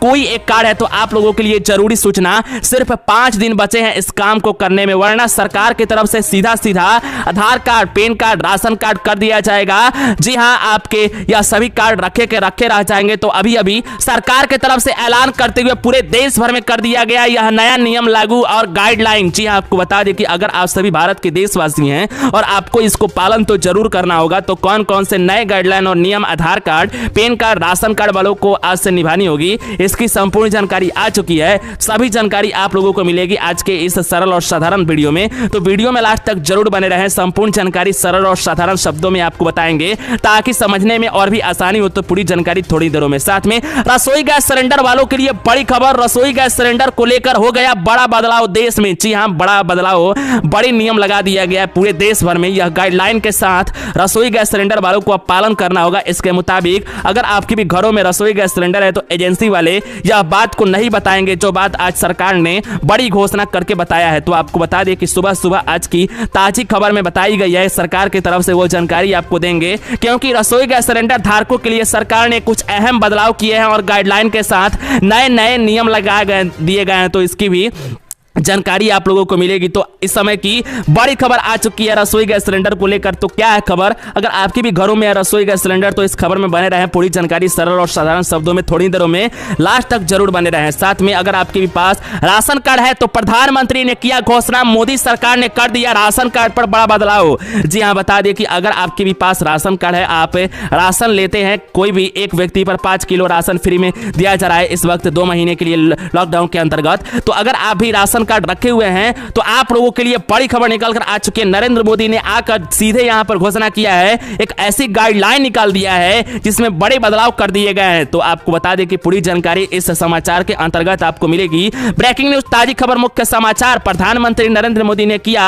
राशन कार्ड के लिए बड़ी घोषणा, नया नियम जारी। पूरी जानकारी, संपूर्ण जानकारी थोड़ी देरों में वीडियो में अंतिम तक जरूर बने रहें। साथ में अगर आप सभी अनपढ़ हैं, 5वीं पास, 8वीं पास, 10वीं पास, 12वीं पास, ग्रेजुएशन पास छात्र छात्राएं हैं, बेरोजगार हैं, आप लोगों के लिए सरकारी नौकरी के लिए सरकार ने लिया अहम फैसला। इस लॉकडाउन में भी निकाल कर आई 8 विभागों में बम्पर भर्तियां, जैसे कि आंगनबाड़ी कार्यकर्ता, आंगनबाड़ी सहायिका, सुपरवाइजर, डाक विभाग भर्ती। जी हां, स्टेट बैंक ऑफ इंडिया में भर्ती, रेलवे भर्ती और डाकिया की भर्ती। जी हां, आंगनबाड़ी कार्यकर्ता के साथ भारतीय डाकिया की भर्ती या पुलिस भर्ती, सारे विभागों में निकली है। इन पदों पर आवेदन करने के लिए होगी लास्ट तारीख इस तारीख को। तो कैसे करेंगे आवेदन, अगर आप सभी अनपढ़ हैं, 5वीं पास, 8वीं पास, 10वीं पास, 12वीं पास, ग्रेजुएशन पास या पोस्ट ग्रेजुएट हैं, तो पूरी जानकारी आप लोग देखें, संपूर्ण जानकारी थोड़ी देरों में। इनमें कोई ऐसे यहां पर विभाग निकाल कर आ रहे हैं जिसमें बिना परीक्षा, बिना इंटरव्यू, सीधे मेरिट के आधार पर भी हो रही है बहाली। इसकी भी जानकारी, पूरी जानकारी थोड़ी देरों में, तो वीडियो में लास्ट तक जरूर बने रहें। साथ में 10 ऐसे सरकारी बैंकों में खाता, तो अभी की आई सबसे बड़ी ब्रेकिंग न्यूज, बड़ी खबर। जी हां, 10 ऐसे सरकारी बैंकों में खाता, तो सरकारी बैंक की तरफ से सरकार ने बदल दिए यह सारे नियम। पुराने नियम हो गए बंद। सरकारी बैंक में जल्दी करे, पैसा है तो निकाल दें, वरना पैसे भी हो जाएंगे बर्बाद और खत्म। क्योंकि एप्लीकेशन के अंतर्गत सरकार ने इन 5 एप्लीकेशनों को अपने मोबाइल में नहीं डाउनलोड करने के लिए कहा है। तो सरकारी बैंक में कौन कौन से बैंक हैं जो यह जानकारी अलर्ट अपने ग्राहकों को दिए हैं, इसकी संपूर्ण जानकारी निकल कर आ चुकी है। तो थोड़ी देर में आपको इसकी भी जानकारी मिलेगी। तो दोस्तों और भाइयों बहनों, आज के समाचार में हम आपको इन्हीं सभी महत्वपूर्ण खबरों की जानकारी एक एक करके विस्तार में देने वाले हैं। चैनल पे नए आए हैं, चैनल को सब्सक्राइब करें, पास में आए हुए घंटे के निशान को दबाकर इस वीडियो को लाइक अपने दोस्तों में जरूर शेयर करें। दोस्तों, हमारे चैनल पर गिवअवे यानी कि महाप्रतियोगिता चिकन कंपटीशन चल रही है, जिसके अंतर्गत आप सभी सैमसंग ओप्पो के स्मार्टफोन बिल्कुल फ्री में आप सभी जीतेंगे चैनल की तरफ से। इसके लिए आपको एक सरल सा क्वेश्चन का जवाब देना होता है। दोस्तों, आज का प्रश्न आप सभी जरूर बताएं कि जी आप किस राज्य से इस समाचार, इस वीडियो को, इस मुख्य समाचार को देख रहे हैं। नीचे कमेंट बॉक्स में अपने राज्य का नाम बताएं। आप सभी को जरूर इसमें पार्टिसिपेट होना है और आपको रैंडमली सिलेक्ट करके आपको उपहार दिया जाएगा। तो आप सभी टेंशन ना लें, चलिए बताते हैं आज की मुख्य समाचार पूरी विस्तार में। राशन कार्ड ना होने वाले पात्रों को भी 3 महीने तक फ्री राशन देगी उत्तर प्रदेश सरकार। जी हां, शासनादेश जारी। आपको बता दें कि राज्य सरकार ने कोरोना महामारी के यहां पर परिस्थितियों को देखते हुए गरीबों को और जरूरतमंद लोगों को बड़ी राहत की खबर सुनाई है। आपको बता दें कि जिस प्रकार यहां पर पात्र व्यक्तियों के राशन कार्ड नहीं बने हैं, उन्हीं अभिभावक के चालक के कार्ड बनाकर तत्काल राशन दिया जाएगा। आप लोगों को बता दें कि अमर मुख्य सचिव ने यहां पर कहा है मंगलवार को कि इस संबंध में शासनादेश जारी करते हुए इसकी सूचना ऊपर यहां पर आप लोगों को बता दें सबसे पहले कि मुख्य सचिव खाद्य एवं रसद, जी हां, खाद्य एवं रसद और जिला अधिकारियों को भेज दिया गया है। और शासनादेश में कहा गया है कि जिन पात्र और व्यक्तियों के राशन कार्ड नहीं बने हुए हैं उन लोगों को और उसी के साथ अभियान चलाकर इसके राशन कार्ड बनाए जाएंगे और जिससे उन्हें भी मुफ्त राशन मिलेगा और लाभ भी मिलेगा। आप लोगों को बता दें कि अगर आपके पास राशन कार्ड नहीं है, आप उत्तर प्रदेश से हैं, तो आप लोग नीचे कमेंट बॉक्स में बताएं और आपको अब से यहां पर राशन मिलेगी, वो भी 3 महीना बिल्कुल फ्री में, कोई भी पैसा देने की आवश्यकता नहीं है, सबको मिलेगा राशन। जी आपको बता दें इस वक्त की ब्रेकिंग न्यूज, ताजी खबर, मुख्य समाचार निकल कर आ चुकी है। शासनादेश ने कहा कि राशन कार्ड धारकों को जून, जुलाई और अगस्त का राशन मुफ्त में दिया जाएगा। केंद्र सरकार द्वारा जारी किए गए दिशा निर्देश के अनुसार मुफ्त में राशन दिया जाएगा। मुफ्त में राशन देने के लिए विभाग एवं खाद्य और रसद विभाग के तरफ से आपको बता दें कि पूर्ण में ही यहाँ पर अतिरिक्त बजट आवंटन किया गया है और वित्तीय वर्ष 2021-22 में यहाँ पर आप लोगों को बता दें कि बड़ी खबर ब्रेकिंग न्यूज सामने निकल कर आ चुकी है कि वितरण प्रणाली के अंतर्गत इस प्रक्रिया के संबंध में विस्तृत और दिशा निर्देश खाद्य एवं रसद विभाग द्वारा अलग से जारी किया जाएगा। इसको लेकर बड़ी खबर। तो भाइयों बहनों, अगर आप सभी के पास राशन कार्ड नहीं है, टेंशन लेने की आवश्यकता नहीं है।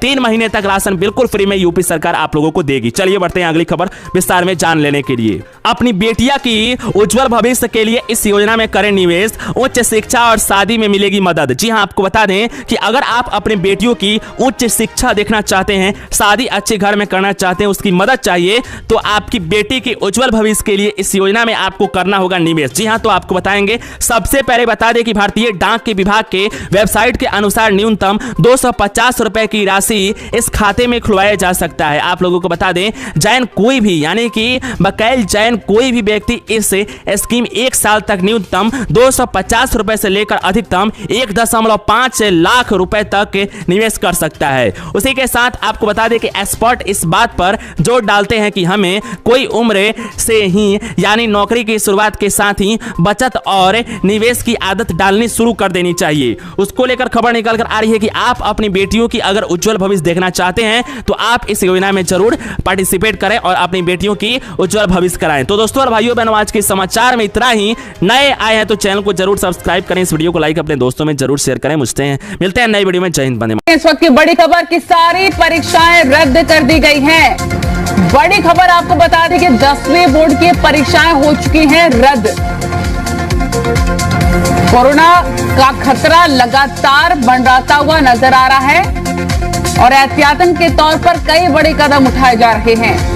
इस बीच एक बड़ा फैसला 12वीं बोर्ड की पर लिया गया है। 10वीं बोर्ड और 12वीं बोर्ड की परीक्षाओं को रद्द करने का कोरोना के मद्देनजर। मैं चाहूंगा ये बड़ी खबर है कि प्रधानमंत्री नरेंद्र मोदी ने एचआरडी मिनिस्टर निशंक के साथ बैठक की। कोरोना जो महामारी है इसमें किस तरह से परीक्षा होगी, क्योंकि चाहे शिक्षक हो या शिक्षार्थी हो, दोनों की जान का खतरा है। प्रधानमंत्री इसको समझे और ये रास्ता तय किया गया कि 10वीं और 12वीं की परीक्षा है उसको रद्द कर दिया जाए।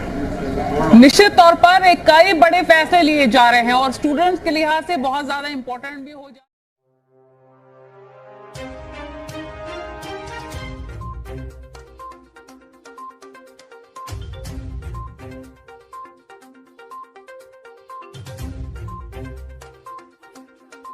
भारत का किसान खुल करके खेती करेगा, जहां मन आएगा अपनी उपज बेचेगा, जहां ज्यादा पैसा मिलेगा वहां बेचेगा, किसी बिचौलिए का मोहताज नहीं रहेगा।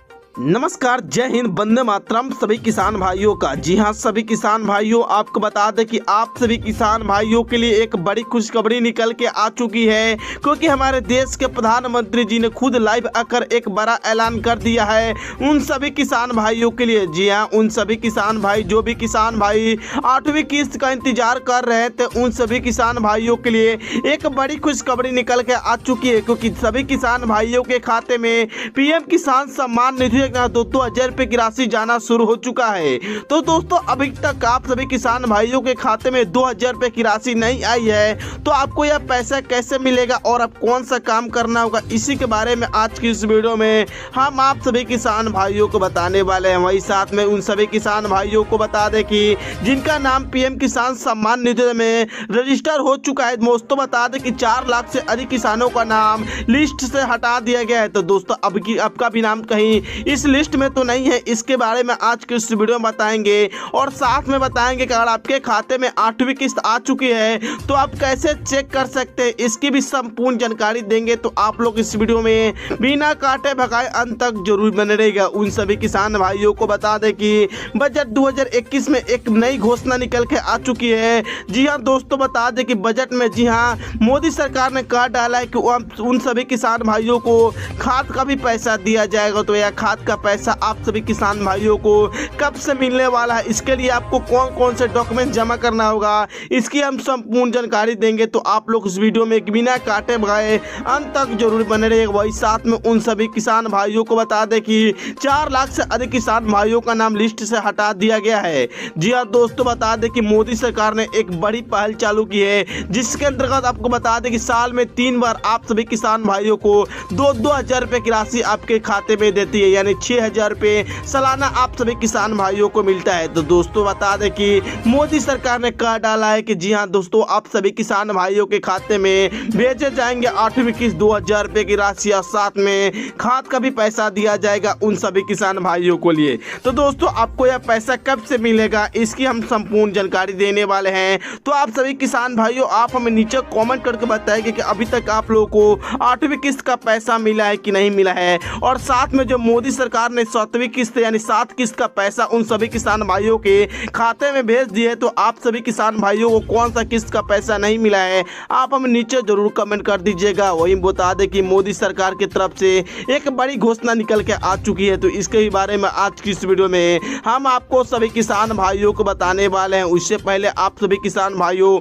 आप हमें नीचे कमेंट करके बताएं कि आप किस गांव या राज्य से इस वीडियो को देख रहे हैं और अभी तक आप सभी को पैसा मिला है कि नहीं, कमेंट जरूर कर दीजिएगा। उससे पहले अभी तक आप सभी किसान भाई इस वीडियो को लाइक नहीं किया है तो वीडियो को जरूर लाइक कर दीजिएगा। चैनल को सब्सक्राइब नहीं किया है तो लाल बटन में चैनल को आप जरूर सब्सक्राइब करके बगल में एक बेल वाला घंटा होगा उसे दबाकर आप लोग ऑन जरूर कर लीजिएगा, ताकि सरकार की तरफ से पीएम किसान सम्मान निधि योजना की तरफ से जो भी खबर जुड़ी निकल कर आती है, सरकारी न्यूज निकल कर आता है, आपको हम संपूर्ण जानकारी देते हैं। वही दोस्तों बता दें कि जी हाँ दोस्तों, बता दें कि 1 अप्रैल से 31 अप्रैल तक मोदी सरकार आप सभी किसान भाइयों को इस साल की पहली किस्त यानी 8वीं किस्त देने वाली है। और साथ में दोस्तों बता दें कि 1 अगस्त से लेकर 30 नवंबर तक मोदी सरकार दूसरी किस्त देती है, और साथ में बता दें कि 1 दिसंबर से लेकर 31 मार्च के बीच यानी तीसरी किस्त आप सभी किसान भाइयों को इस साल की मिलने वाली है। तो दोस्तों अगर आप भी लेना चाहते हैं और अभी तक आप लोगों ने पीएम किसान सम्मान निधि योजना अप्लाई नहीं किया है,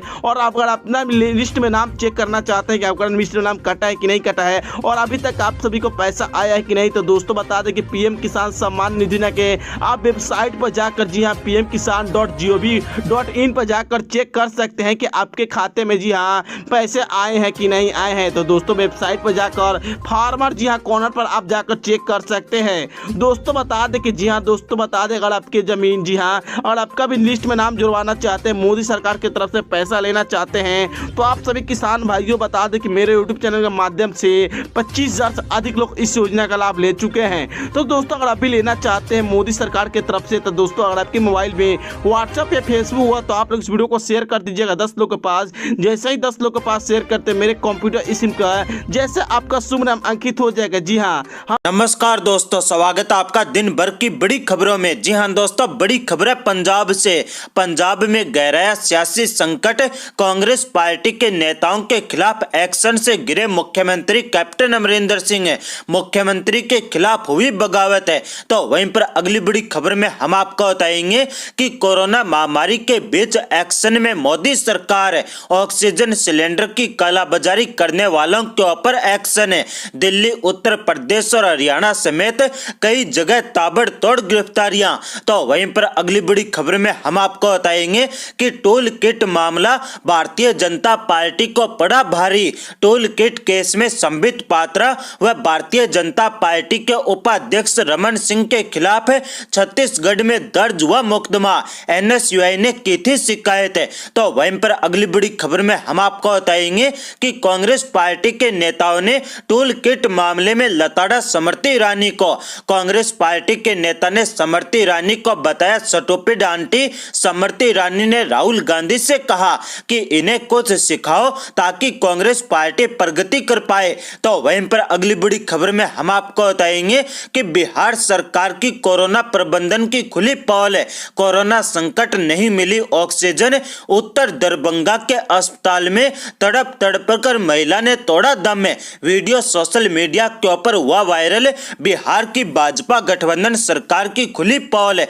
तो वहीं पर अगली बड़ी खबर में हम आपको बताएंगे कि भारतीय जनता पार्टी के राज्यसभा सांसद व बिहार के पूर्व उप मुख्यमंत्री सुशील मोदी ने याद दिलाई लालू लालू यादव की बेटी मीसा भारती को MBBS की डिग्री, तो भड़क गई लालू की बेटी, सुशील मोदी को बताया लूचा व नीच इंसान। जी हां दोस्तों, एक एक करके आपको सभी खबरें विस्तार से बताएंगे। उससे पहले दोस्तों, अगर आप भी चाहते हैं कि देश भर के अंदर EVM मशीन के ऊपर प्रतिबंध लगे और देश भर के अंदर पंचायत चुनाव से लेकर विधानसभा चुनाव और लोकसभा चुनाव बैलेट पेपर से हो, तो आप इस वीडियो को लाइक करें और कमेंट बॉक्स में EVM बैन लिखकर अपना बहुमूल्य समर्थन जरूर दें, ताकि देश भर के अंदर EVM के ऊपर पूर्णतः प्रतिबंध लगवाया जा सके। आज की पहली बड़ी खबर है पंजाब से। जी हां दोस्तों, पंजाब में गहराया सियासी संकट, कांग्रेस पार्टी के नेताओं के खिलाफ एक्शन से गिरे मुख्यमंत्री कैप्टन अमरिंदर सिंह।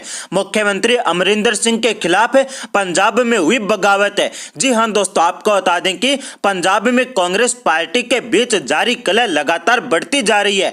चंडीगढ़ में पंजाब के कैबिनेट मंत्री चरणजीत सिंह चन्नी के आवास पर 5 मंत्रियों व 7 विधायकों और एक राज्यसभा सांसद प्रताप सिंह बाजवा ने एक सीक्रेट मीटिंग की है। इस दौरान पूरी स्थिति को लेकर चर्चा की गई है कि पंजाब में मुख्यमंत्री कैप्टन अमरिंदर सिंह को कैसे हटाया जाए। इस मीटिंग को गुप्त रखने की कोशिश की गई, लेकिन मीडिया को जानकारी मिल गई कि पंजाब कांग्रेस पार्टी के नेताओं के नाराजगी के चलते एक गुप्त मीटिंग चल रही है और जिसके अंदर यह डिस्कस किया जा रहा है कि पंजाब के मुख्यमंत्री को कैसे हटाया जाए। आपको बता दें दोस्तों कि चरणजीत सिंह चन्नी वही मंत्री है जिसके ऊपर 2 साल पहले एक IAS अफसर ने मीटू के आरोप लगाए थे और किसी तरह से चन्नी अपनी कुर्सी बचा सके थे, परंतु हाल ही के अंदर पंजाब महिला आयोग ने इस पूरे मामले को फिर से खोलने की तैयारी कर ली है। 2 साल पुराने मामले को लेकर पंजाब के मुख्यमंत्री कैप्टन अमरिंदर सिंह और उनकी सरकार से जवाब तलब किया है। इसी वजह से माना जा रहा है कि कैबिनेट मंत्री चरणजीत सिंह चन्नी के घर पर यह मीटिंग हुई और इस दौरान इस मीटिंग के अंदर पंजाब कांग्रेस पार्टी के कई विधायक और एक राज्यसभा सांसद शामिल हुए थे। आपको बता दें दोस्तों कि पंजाब कांग्रेस पार्टी 4 भागों के अंदर विभाजित हो गई है। एक भाग पंजाब के मुख्यमंत्री कैप्टन अमरिंदर सिंह का है, दूसरा धड़ा कॉमेडियन नवजोत सिंह सिद्धू का है, तीसरा धड़ा राज्यसभा सांसद प्रताप सिंह बाजवा का है और चौथा धड़ा पंजाब सरकार के कैबिनेट मंत्री चरणजीत सिंह चन्नी का है। और ये चारों धड़े अलग अलग दिशाओं के अंदर चल रहे हैं। अब देखना होगा कि क्या केंद्रीय नेतृत्व पंजाब के अंदर कांग्रेस पार्टी की सरकार को बचा पाएगा। आज की अगली बड़ी खबर है टूल किट मामले को लेकर। जी हां दोस्तों, टूल किट मामला भारतीय जनता पार्टी को पड़ा भारी। टूल किट केस में भाजपा के प्रवक्ता संबित पात्रा व भाजपा के राष्ट्रीय उपाध्यक्ष रमन सिंह के खिलाफ दर्ज हुआ मुकदमा। NSUI ने छत्तीसगढ़ में की थी शिकायत है। जी हां दोस्तों, आपको बता दें कि टूल किट मामले में भारतीय जनता पार्टी के आरोपों पर पलटवार करते हुए कांग्रेस पार्टी ने छत्तीसगढ़ के पूर्व मुख्यमंत्री रमन सिंह और भाजपा के राष्ट्रीय प्रवक्ता संबित पात्रा के खिलाफ FIR दर्ज कराई है। यह FIR रायपुर के सिविल पुलिस थाने के अंदर छत्तीसगढ़ में NSUI के प्रदेश अध्यक्ष आकाश शर्मा ने कराई है। दरअसल कोरोना संकट के बीच राजनीतिक दलों में जुबानी जंग छिड़ी हुई है। भाजपा की ओर से प्रवक्ता संबित पात्रा ने कांग्रेस पार्टी के ऊपर आरोप लगाया है कि उनकी एक टूल किट के जरिए इस संकट के वक्त में प्रधानमंत्री नरेंद्र मोदी को बदनाम करने की साजिश चल रही है। कांग्रेस पार्टी ने इन आरोपों को झूठा करार दिया और संबित पात्रा के ऊपर FIR दर्ज करा दी है।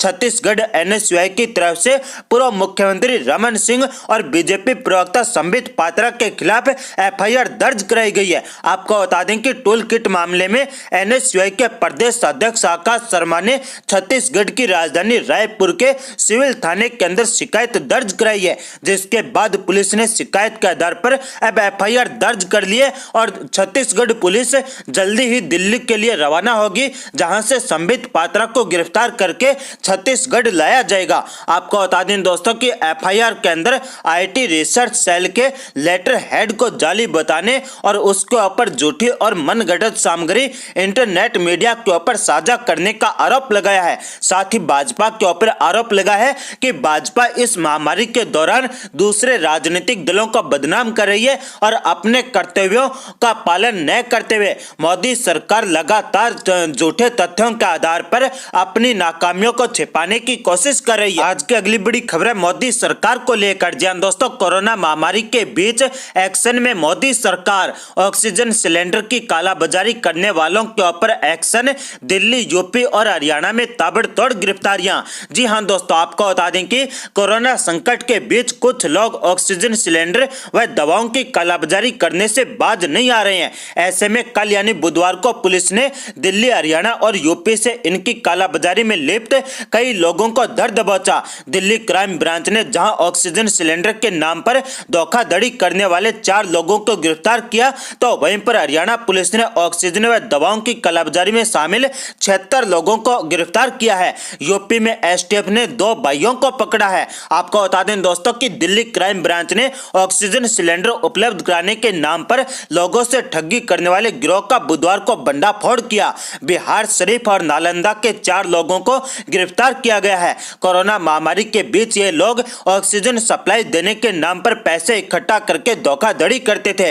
इनके पास से बैंक अकाउंट, एटीएम कार्ड और नकदी बरामद की गई है। अकाउंट से करीब 1 करोड़ का लेन देन हुआ है। हालांकि अब पुलिस ने उसे सीज कर दिया है और इन लोगों की सभी संपत्ति को जब्त किया जाएगा। ऑक्सीजन सिलेंडर के नाम पर ठगी करने वाले लोग छोटे चौधरी गैंग गिरोह के लोग हैं। आपको बता दें दोस्तों कि बिहार के नालंदा से इस गैंग के 4 सदस्य गिरफ्तार किए गए हैं। दिल्ली के कई व्यक्तियों सहित पूरे भारत के अंदर कई लोगों को इन्होंने ऑक्सीजन सिलेंडर उपलब्ध कराने के बहाने ठगी की है। इनके पास से 21 मोबाइल फोन, 22 सिम कार्ड जब्त किए गए। Laptop, Aadhaar card, voter ID card, bank account का भी पता चला है और पुलिस ने इनके बैंक अकाउंट को सीज कर लिया है और इनके ऊपर हत्या का मुकदमा दर्ज किया गया। आपको बता दें दोस्तों कि साथ ही पुलिस ने तैयारी कर ली है कि इनके ऊपर राष्ट्रद्रोह और एनएसए का भी मुकदमा दर्ज किया जाएगा। आज की अगली बड़ी खबर है बिहार से। जी दोस्तों, भाजपा के पूर्व उप मुख्यमंत्री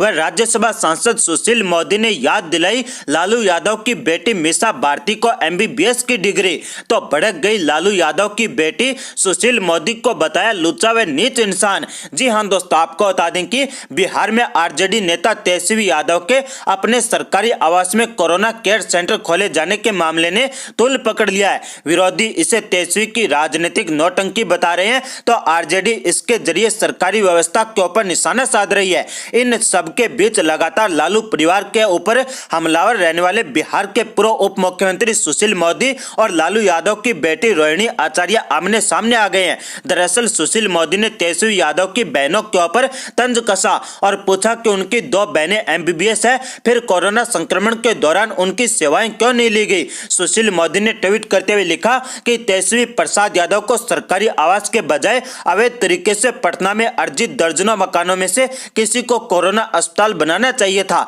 जहां गरीबों का मुफ्त में इलाज होता। कांति देवी ने मंत्री बनने के बदले जो 2 मंजिला भवन तेजस्वी यादव को गिफ्ट किया था, उसमें या राबड़ी देवी के पास जो 10 फ्लैट बचे हैं उनके अंदर अस्पताल क्यों नहीं बनाया गया। आपको बता दें दोस्तों कि इतने नहीं, सुशील मोदी ने तेजस्वी यादव की बहनों के ऊपर भी तंज कसा और मोदी ने लिखा कि तेजस्वी यादव के परिवार में 2 बहनें एमबीबीएस डॉक्टर है और कोरोना संक्रमण के दौर में वे सेवाएं क्यों नहीं ली गई। यदि राजद नेतृत्व में गरीबों की सेवा करने के लिए तत्परता और गंभीरता होती तो अस्पताल शुरू करने से पहले सरकार से अनुमति ली जाती और उसके मानकों का पालन किया जाता। आपको बता दें दोस्तों कि इसके जवाब में सुशील मोदी के ट्वीट में आग बबूला हुई तेजस्वी यादव की बहन रोहिणी आचार्य ने सुशील मोदी को लुच्चा बताते हुए उनकी बहनों के ऊपर कटाक्ष किया। रोहिणी आचार्य ने सुशील मोदी को मुंह तोड़ने की धमकी देते हुए लिखा कि ई हाफ पैंट मोदी अपनी सर्जन चोरनी या कान कटनी, चावल लूटनी बहन के जैसा समझा है तेजस्वी की बहनों को। लुच्चा कहीं का अब हमारे नाम पे राजनीति चमकाना अपना मुंह तुड़वाएगा। जय हिंद दोस्तों, आप देख रहे हैं ताजा न्यूज। बात करते हैं अब तक की बड़ी खबरों की। 57 इस्लामिक देशों वाले ओआईसी की आपात बैठक, ईरान के कहने पर एकजुट हुए मुस्लिम देश, इजरायल को दी गई चेतावनी। जी हां, फिलिस्तीन के खिलाफ इजरायल के आक्रामक तेवर के बाद मुस्लिम देशों के संगठन ने इमरजेंसी बैठक बुलाई। 57 मुस्लिम देशों के विदेश मंत्री इस बैठक में शामिल हुए। बैठक में यरूशलेम में अल अक्सा मस्जिद में हुई हिंसा और फिलिस्तीन में इजरायली आक्रामकता को लेकर चर्चा हुई। इजरायल की घेराबंदी का प्लान, सऊदी अरब और तुर्की जैसे देशों के बयान बेहद तलख रहे हैं। सऊदी अरब ने दुनिया के देशों से अपील की है कि वो जल्द इजरायल की कार्रवाई पर रोक लगाएं। वहीं तुर्की ने बैठक में इजरायल का समर्थन करने वालों पर जमकर निशाना साधा। तुर्की के राष्ट्रपति ने पहले भी रूस के राष्ट्रपति पुतिन से इजरायल के खिलाफ कार्रवाई की मांग की थी। साफ तौर पर इस बैठक में इजराइल को घेरने का प्लान बनाया गया। इजराइल पर दबाव डालने की कोशिश हुई। दरअसल 57 मुस्लिम देशों के संगठन ऑर्गेनाइजेशन ऑफ इस्लामिक कॉर्पोरेशन यानी OIC इजराइल को घेरने के लिए उतावला हो रहा है। इजराइल के खिलाफ मुस्लिम देशों ने अंतर्राष्ट्रीय समर्थन जुटाने की कोशिश भी तेज कर दी है। इसके लिए तुर्की और सऊदी अरब जैसे मुल्कों ने तमाम मुस्लिम देशों से एकजुटता की अपील भी की। इस बैठक में पाकिस्तान, अफगानिस्तान, बांग्लादेश, सऊदी अरब, मिस्र, इंडोनेशिया, ईरान, इराक, तुर्की, मलेशिया और UAE जैसे देश शामिल रहे। लेकिन बड़ा सवाल यह है कि इन बैठकों से इजराइल हमास में जारी जंग पर कोई असर पड़ेगा। इजराइल के इतिहास को देखते हुए ये साफ समझा जा सकता है कि जो देश अकेले दम पर पूरे अरब देशों से लड़ने का मादा रखता हो, उन्हें हराने की ताकत रखता हो, उसके सामने हमास जैसे आतंकी संगठन कितनी देर टिक सकते हैं। इजराइल की मुश्किल यह है कि हमास रिहायशी इलाकों में ऑपरेट करता है और वो आम लोगों की आड़ में छुपकर हमले करता है। आमने सामने की लड़ाई की हिम्मत नहीं है, इसीलिए वो गुरिल्ला वॉरफेयर के जरिए इजराइल को परेशान कर रहा है। इजराइल नहीं चाहता कि इस युद्ध में फिलिस्तीन के आम नागरिकों को ज्यादा नुकसान पहुंचे, इसीलिए रिहायशी इलाकों के बीच भी वो टारगेटेड अटैक कर रहा है। सिर्फ उन ठिकानों को बर्बाद कर रहा है जिसके बारे में उसे पुख्ता जानकारी है कि उसमें हमास का ठिकाना है। आपको बता दें कि इस समय दुनिया दो हिस्सों में बढ़ती हुई दिखाई दे रही है। एक तरफ वो मुल्क हैं जो इजराइल के साथ खड़े हैं, तो दूसरी तरफ वो देश हैं जो कहने को तो इजराइल के खिलाफ हैं और फिलिस्तीन का समर्थन कर रहे हैं, लेकिन उनका मकसद कुछ और है।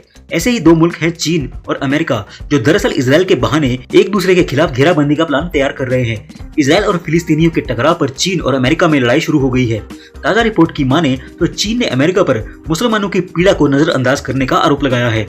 चीन के विदेश मंत्रालय की प्रवक्ता ने बोला है कि अमेरिका ने संयुक्त राष्ट्र सुरक्षा परिषद में इजराइल और फिलिस्तीन के युद्ध पर होने वाली चर्चा में अड़चन पैदा की, जबकि वो खुद को मुस्लिमों का शुभचिंतक होने का दावा करता रहता है। अमेरिका संयुक्त राष्ट्र में इजराइल के लिए कूटनीतिक ढाल बनकर सामने आ गया है और अमेरिका ने इजराइल द्वारा फिलिस्तीन पर हवाई हमलों को सही बताया है और जो बैठक 14 मई शुक्रवार को होनी थी उसे अमेरिका ने जानबूझकर टाल दिया है। जाहिर है कि जंग भले ही इजराइल और फिलिस्तीन के बीच छिड़ी हो, लेकिन इस जंग के बहाने एक बार फिर शीत युद्ध चीन और अमेरिका के बीच छिड़ चुका है। जैसे कि इजराइल और हमास की लड़ाई में पूरी दुनिया दो हिस्सों में बंट गई है, इससे तीसरे विश्व युद्ध जैसे हालात बनते नजर आ रहे हैं। इजराइल ने साफ कर दिया है कि वो इस लड़ाई को अंजाम तक पहुंचाकर ही दम लेगा और फिलिस्तीन हमास को इस दुनिया से ही मिटा देगा, जिन्होंने इजराइल पर 3000 से भी ज्यादा रॉकेट मारे हैं। जिहादी आतंकी संगठन से किसी समझौते की गुंजाइश नहीं है। बीते करीब हफ्ते भर से इजराइल और हमास के बीच जंग चल रही है। हमास की इतनी ताकत नहीं है कि वो इस जंग को लंबे समय तक खींच सके। इजराइल की ताकत के आगे हमास अपने बूते तो नहीं टिक सकता, इसीलिए फिलिस्तीन और आतंकी हमास को हमारे पड़ोसी मुस्लिम देश हथियार और रॉकेट दे रहे हैं। इसीलिए फिलिस्तीन इजराइल पर लगातार रॉकेट से हमले करने में लगा हुआ है। अगर आपको भी लगता है कि इजराइल सही कर रहा है और आप भी इजराइल का समर्थन करते हैं तो इस वीडियो को लाइक और शेयर जरूर करें, साथ ही कमेंट करके हमें अपनी राय जरूर दें। बात करते हैं अगली बड़ी खबर की। उत्तर प्रदेश में गंगा नदी में लगातार मिल रहे शवों ने यूपी सरकार को सवालों के घेरे में लाकर खड़ा कर दिया है। ऐसे में सरकार ने एक बड़ा फैसला लिया है। यूपी सरकार अब देश के निराश्रित और अति निर्धनों को शव की अंत्येष्टि के लिए 5000 रुपए की आर्थिक मदद देगी। सरकार ने यह फैसला नदियों में मिल रहे शवों के बाद लिया है। अगर कोई व्यक्ति अंतिम संस्कार करने में सक्षम नहीं है तो ग्राम प्रधान फौरन 5000 रुपए की पीड़ित परिवार को मदद करेगा। अगर किसी का शव नदियों में प्रवाहित किया गया तो उसकी जिम्मेदारी ग्राम प्रधान की होगी। प्रदेश में कोरोना के केसों में कमी आने लगी है। पूरे राज्य में लॉकडाउन लगने के बाद से ही ऐसा देखने को मिला है। रविवार को जारी स्वास्थ्य विभाग के आंकड़ों के मुताबिक 24 घंटे में कोरोना के पूरे राज्य में 10,682 नए केस मिले हैं। वहीं 311 संक्रमितों की मौत हो गई है। इसी के साथ ही राज्य में कोरोना से ठीक होने वालों के केसों की संख्या में भी बढ़ोतरी देखी जा रही है। एक दिन में 24,837 मरीज ठीक होकर घर लौट गए हैं। प्रदेश में अब 1,63,000 एक्टिव केस हैं। बात करते हैं अगली बड़ी खबर की। बॉलीवुड एक्टर शत्रुघ्न सिन्हा ने दिल्ली के मुख्यमंत्री अरविंद केजरीवाल को लेकर एक ट्वीट किया है। इस ट्वीट में उन्होंने अरविंद केजरीवाल पर तंज कसा है। उन्होंने लोगों से गुजारिश की है कि वो इसे सिर्फ मजाक के तौर पर लें। इसके बावजूद शत्रुघ्न सिन्हा का ट्वीट सोशल मीडिया पर वायरल हो गया है। उन्होंने अपने ट्वीट में लिखा है कि पूरे सम्मान के साथ हमारे मित्र जन नेता यानी कि दिल्ली के मुख्यमंत्री अरविंद केजरीवाल इसे मजाक के तौर पर ही लें। एक चीज नोटिस किया है क्या, जब से कोरोना आया है केजरीवाल झूठ मूठ का भी नहीं खांस रहा है। सोशल मीडिया पर शत्रुघ्न सिन्हा के इस ट्वीट पर मिली जुली प्रतिक्रियाएं मिल रही हैं। कुछ लोग इस ट्वीट पर मजाक कर रहे हैं तो कुछ शत्रुघ्न सिन्हा को जमकर खरी खोटी सुना रहे हैं। बात करते हैं अगली बड़ी खबर की। दासना देवी मंदिर के महंत यति नरसिंहानंद सरस्वती को लेकर एक बड़ा खुलासा हुआ है। बताया जा रहा है कि जैश ए मोहम्मद का आतंकी उनकी हत्या की साजिश रच रहा था। जानकारी के मुताबिक लखनऊ के कमलेश तिवारी हत्याकांड स्टाइल में कश्मीर के रहने वाले एक मुसलमान शख्स को भगवा चोला पहनाकर गाजियाबाद में हिंदुओं की आखिरी उम्मीद महंत यति नरसिंहानंद सरस्वती को मारकर इस हत्याकांड को अंजाम देना था। दिल्ली पुलिस की स्पेशल सेल ने खुफिया एजेंसियों के साथ मिलकर ऑपरेशन के दौरान जम्मू कश्मीर के पुलवामा के रहने वाले एक शख्स को दिल्ली से गिरफ्तार किया है। खुफिया एजेंसी के मुताबिक कश्मीर का रहने वाला मुसलमान आरोपी जॉन मोहम्मद डार उर्फ जहांगीर धोखा देकर एक साधु की वेशभूषा में स्वामी यति नरसिंहानंद सरस्वती को मारने वाला था। गिरफ्तार आरोपी को पाकिस्तान आधारित जैश-ए-मोहम्मद के आतंकी ने टारगेट किलिंग का आदेश दिया था। गिरफ्तार आरोपी और कश्मीर के रहने वाले मुसलमान आरोपी मुसलमान जॉन मोहम्मद डार उर्फ जहांगीर के पास से पिस्टल, 2 मैगजीन, 15 कारतूस, हिंदुओं का भगवा रंग का कुर्ता, कलावा, पूजा में इस्तेमाल होने वाला टीका और साधुओं के पहनने वाले कपड़े और सामान बरामद किए गए हैं। ठीक ऐसे ही ये लोग झूठे हिंदू बनकर कलावा पहनकर टीका लगाकर हिंदू लड़कियों को जाल में फंसाकर लव जिहाद भी करते हैं। यति नरसिंहानंद की हत्या के लिए जम्मू कश्मीर से दिल्ली आया शख्स 2016 में स्टोन पेल्टिंग के आरोप में अनंतनाग में गिरफ्तार भी हो चुका है। आतंकी बुरहान वानी के एनकाउंटर के बाद सेना के जवानों पर स्टोन पेल्टिंग के आरोप में भी यह पकड़ा गया था। आरोपी ने पूछताछ में खुलासा किया है कि जम्मू कश्मीर में पाकिस्तान बेस्ड जैश-ए-मोहम्मद के आतंकी आबिद से उसकी मुलाकात हुई थी। जैश के आतंकी आबिद ने ही स्वामी यति नरसिंहानंद को साधु की वेशभूषा में हत्याकांड को अंजाम देने का टास्क दिया था। पाकिस्तान बेस्ड जैश आतंकी ने जॉन मोहम्मद डार को कश्मीर में पिस्टल चलाने की ट्रेनिंग दी थी। उसके बाद दिल्ली भेजा था, जहां उमर नाम के शख्स ने आरोपी को हथियार मुहैया करवाया था ताकि वे महंत यति नरसिंहानंद सरस्वती की हत्या कर सके। इससे सभी हिंदुओं को ये सबक लेना चाहिए कि हिंदुओं के दुश्मन उनकी वेशभूषा में भगवा पहनकर भी आपके ऊपर जानलेवा हमला कर सकते हैं। इसीलिए हर समय सतर्क रहिए। बात करते हैं अगली बड़ी खबर की। कांग्रेस नेता अधीर रंजन चौधरी ने एक बार फिर से कोरोना पर चिट्ठी लिखी है। इस बार अधीर रंजन ने प्रधानमंत्री मोदी को चिट्ठी लिखी है और गरीबों की आर्थिक सहायता की मांग की है। कांग्रेस पार्टी के नेता अधीर रंजन चौधरी ने पीएम मोदी को चिट्ठी लिखकर मांग की है कि लॉकडाउन वाले राज्यों में गरीबों और बेरोजगारों को 6,000 रुपए प्रति माह दिए जाएं। इसके साथ ही अधीर रंजन ने जरूरतमंदों के लिए मुफ्त खाने की व्यवस्था करने की भी मांग की है। कांग्रेस के अधीर रंजन चौधरी ने चिट्ठी में लिखा है कि कोरोना महामारी के कारण जिन राज्यों में लॉकडाउन लागू किया गया है वहाँ गरीब मजदूर के सामने रोजगार का संकट खड़ा हो गया है। इस कारण ऐसे लोगों के लिए अपना घर चलाना मुश्किल हो गया है। इसीलिए गरीब लोगों को मुफ्त राशन उपलब्ध करवाना चाहिए और बेरोजगारों को हर महीने 6,000 रुपए की आर्थिक मदद करनी चाहिए। बात करते हैं अगली बड़ी खबर की। सलमान खान ने फैंस को दी धमकी और बोला कि पायरेसी के जरिए ना देखें मेरी फिल्म राधे, साइबर सेल उन्हें डालेगी जेल में। जी हां, बॉलीवुड के मुसलमान एक्टर सलमान खान की film Radhe your most wanted भाई ईद के मौके पर रिलीज हो चुकी है। इंडिया में इस फिल्म को कुछ थिएटर्स को छोड़कर बाकी ऑनलाइन प्लेटफॉर्म पर 249 रुपए की कीमत देकर देखा जा सकता है। लेकिन बाकी दूसरी फिल्मों की तरह सलमान खान की ये फिल्म भी रिलीज होते ही पायरेसी का शिकार हो चुकी है।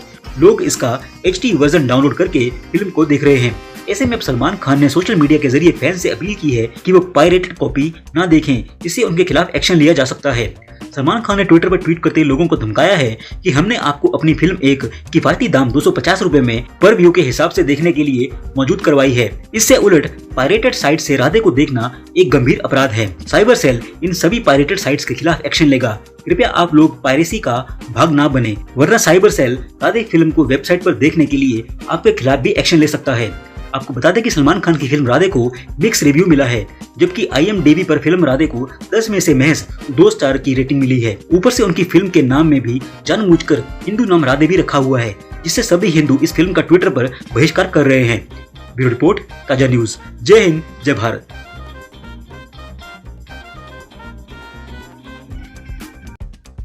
जय हिंद दोस्तों, आप देख रहे हैं ताजा न्यूज। बात करेंगे इस वक्त की बड़ी खबर की। केजरीवाल के बयान से भारत को ऑक्सीजन की भारी मात्रा में मदद करने वाला सिंगापुर भारत से हुआ नाराज। जी हां, विदेश मंत्रालय ने दिल्ली के मुख्यमंत्री अरविंद केजरीवाल के सिंगापुर वेरिएंट के नाम पर डर फैलाने को लेकर जवाब देते हुए कहा है कि दिल्ली के मुख्यमंत्री भारत के लिए नहीं बोलते। मंगलवार 18 मई 2021 को केजरीवाल ने दावा किया था कि सिंगापुर में पाया जाने वाला कोरोना का नया वेरिएंट खतरनाक है, इसीलिए भारत सरकार को इसे भारत आने से रोकने के लिए सिंगापुर की सारी फ्लाइट बंद कर देनी चाहिए। इसके बाद विदेश मंत्रालय के आधिकारिक प्रवक्ता ने बताया कि सिंगापुर सरकार ने भारतीय उच्चायोग को केजरीवाल सरकार के बयान पर कड़ी आपत्ति जताने के लिए कॉल किया था। केजरीवाल के गलत बयान के कारण विदेश मंत्री S जयशंकर को भी इस संबंध में ट्विटर पर स्पष्टीकरण देना पड़ा। भारतीय विदेश मंत्री ने एक ट्वीट में सिंगापुर और भारत के मजबूत रिश्तों को और कोविड दौर में ऑक्सीजन सप्लाई करने पर सराहा। साथ ही अगले ट्वीट में लिखा, हालांकि यह गैर जिम्मेदार रवैया है, वो भी उनका जिन्हें मालूम होना चाहिए कि इससे लंबे समय से चली आ रही साझेदारी खराब हो सकती है।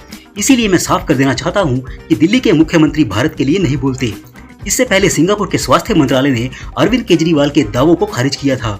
वहीं सिंगापुर के विदेश मंत्री विवियन बालकृष्णन ने दिल्ली सीएम को तथ्यों के आधार पर बोलने की सलाह दी और उन्होंने आगे कहा था कि सिंगापुर वेरिएंट जैसा कुछ नहीं है।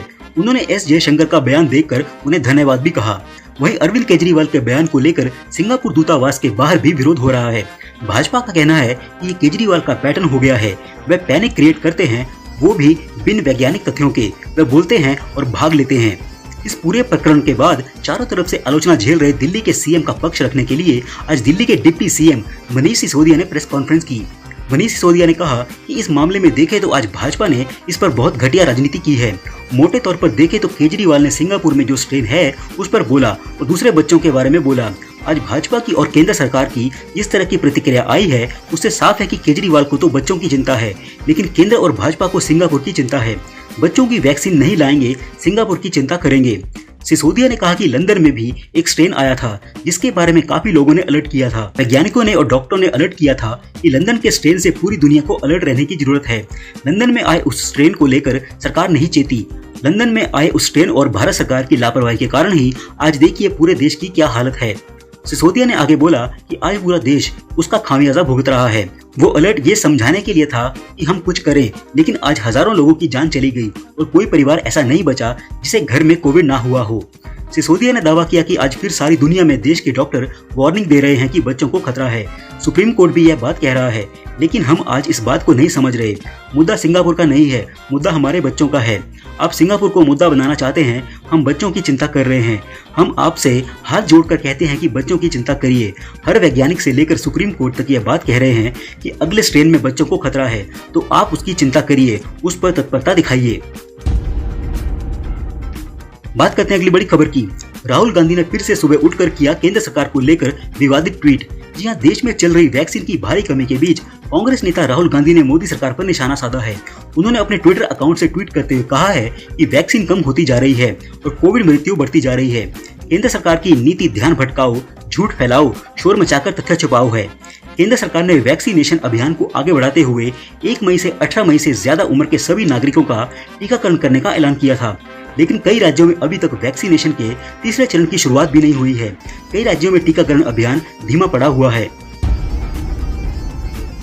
बात करते हैं अगली बड़ी खबर की। मोदी सरकार ने चलाया व्हाट्सएप पर हंटर। जी हां, केंद्र सरकार ने एक बार फिर से इंस्टेंट मैसेजिंग ऐप व्हाट्सएप को नोटिस भेजा है। केंद्रीय इलेक्ट्रॉनिक एवं सूचना प्रौद्योगिकी मंत्रालय ने व्हाट्सएप से एक बार फिर से कहा है कि वो अपनी नई प्राइवेसी पॉलिसी को वापस ले। इससे पहले व्हाट्सएप ने बड़ी चालाकी से अपने नए अपडेट को कुछ दिनों के लिए रोक दिया था, लेकिन अब इस महीने वो फिर से उसे वापस लेकर आया है। उसने कहा था कि वो मई 15, 2021 तक इसे रोक रहा है।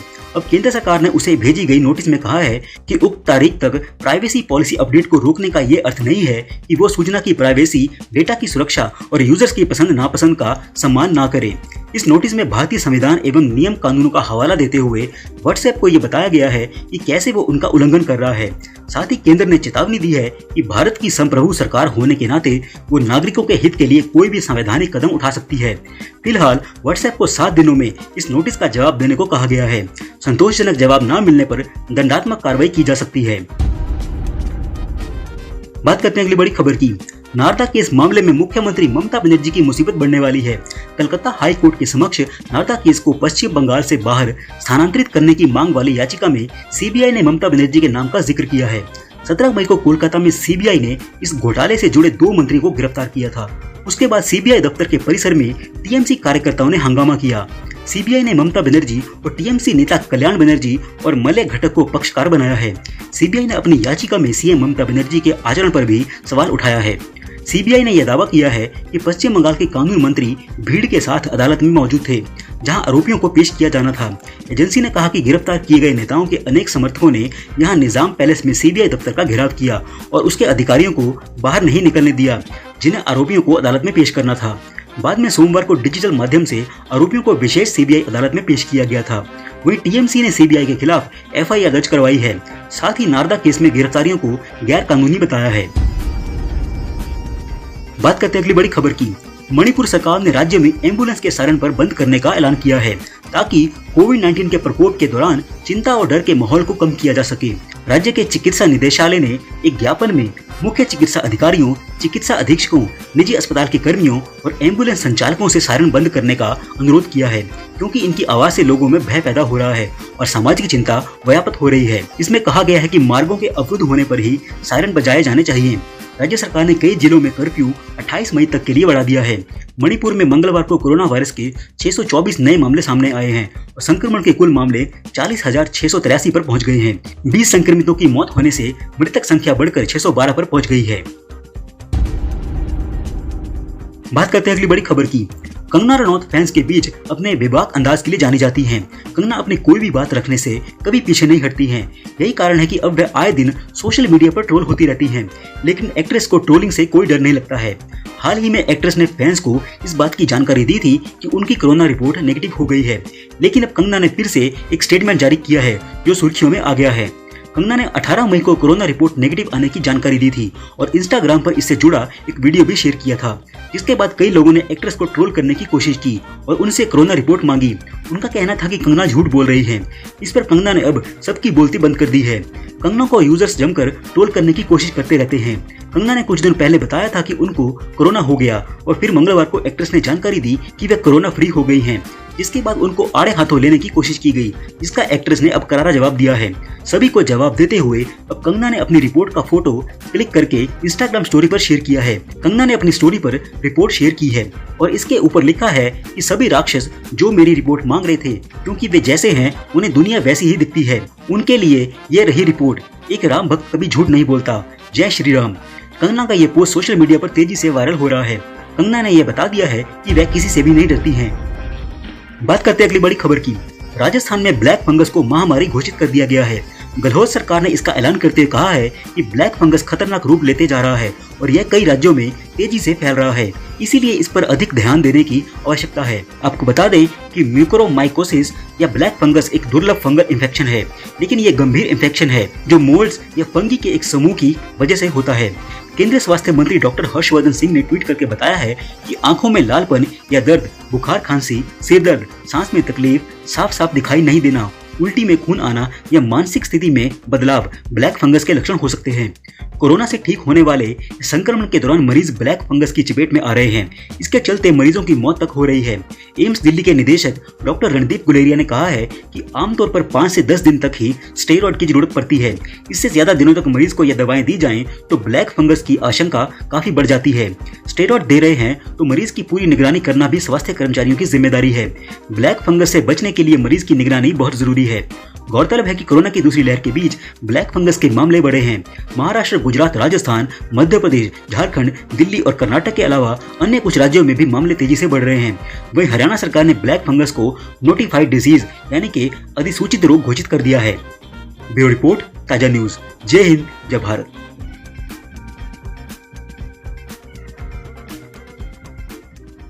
इस वीडियो में हम आपको बताएंगे इस समय की बेहद बड़ी ब्रेकिंग न्यूज के बारे में, जिन्हें जानना आपके लिए बेहद जरूरी है, इसलिए इस वीडियो को अंत तक जरूर देखें। इस वीडियो को लाइक और शेयर जरूर करें। चलिए बात करते हैं अगली बड़ी खबर की, जो केजरीवाल को लेकर सामने आई है। जी आपको बता दें कि कोरोना के सिंगापुर वेरिएंट पर पूरे भारत में और दुनिया में डर फैलाकर घिरे केजरीवाल चारों तरफ से हुई आलोचना केजरीवाल की। जी आपको बता दें कि भारत के विदेश मंत्रालय ने ही यानी कि एस जयशंकर ने भी लताड़ा है केजरीवाल को। सिंगापुर ने भी जता दी आपत्ति और ये बोला कि ये आप नहीं कर सकते हमारे साथ, और पुरानी मित्रता को लेकर भी डैमेज हो सकता है। जी आपको बता दें कि देश में कोरोना महामारी की दूसरी लहर का कहर तो जारी है, लेकिन तीसरी कहर को लेकर सतर्कता भी बढ़ाई गई है।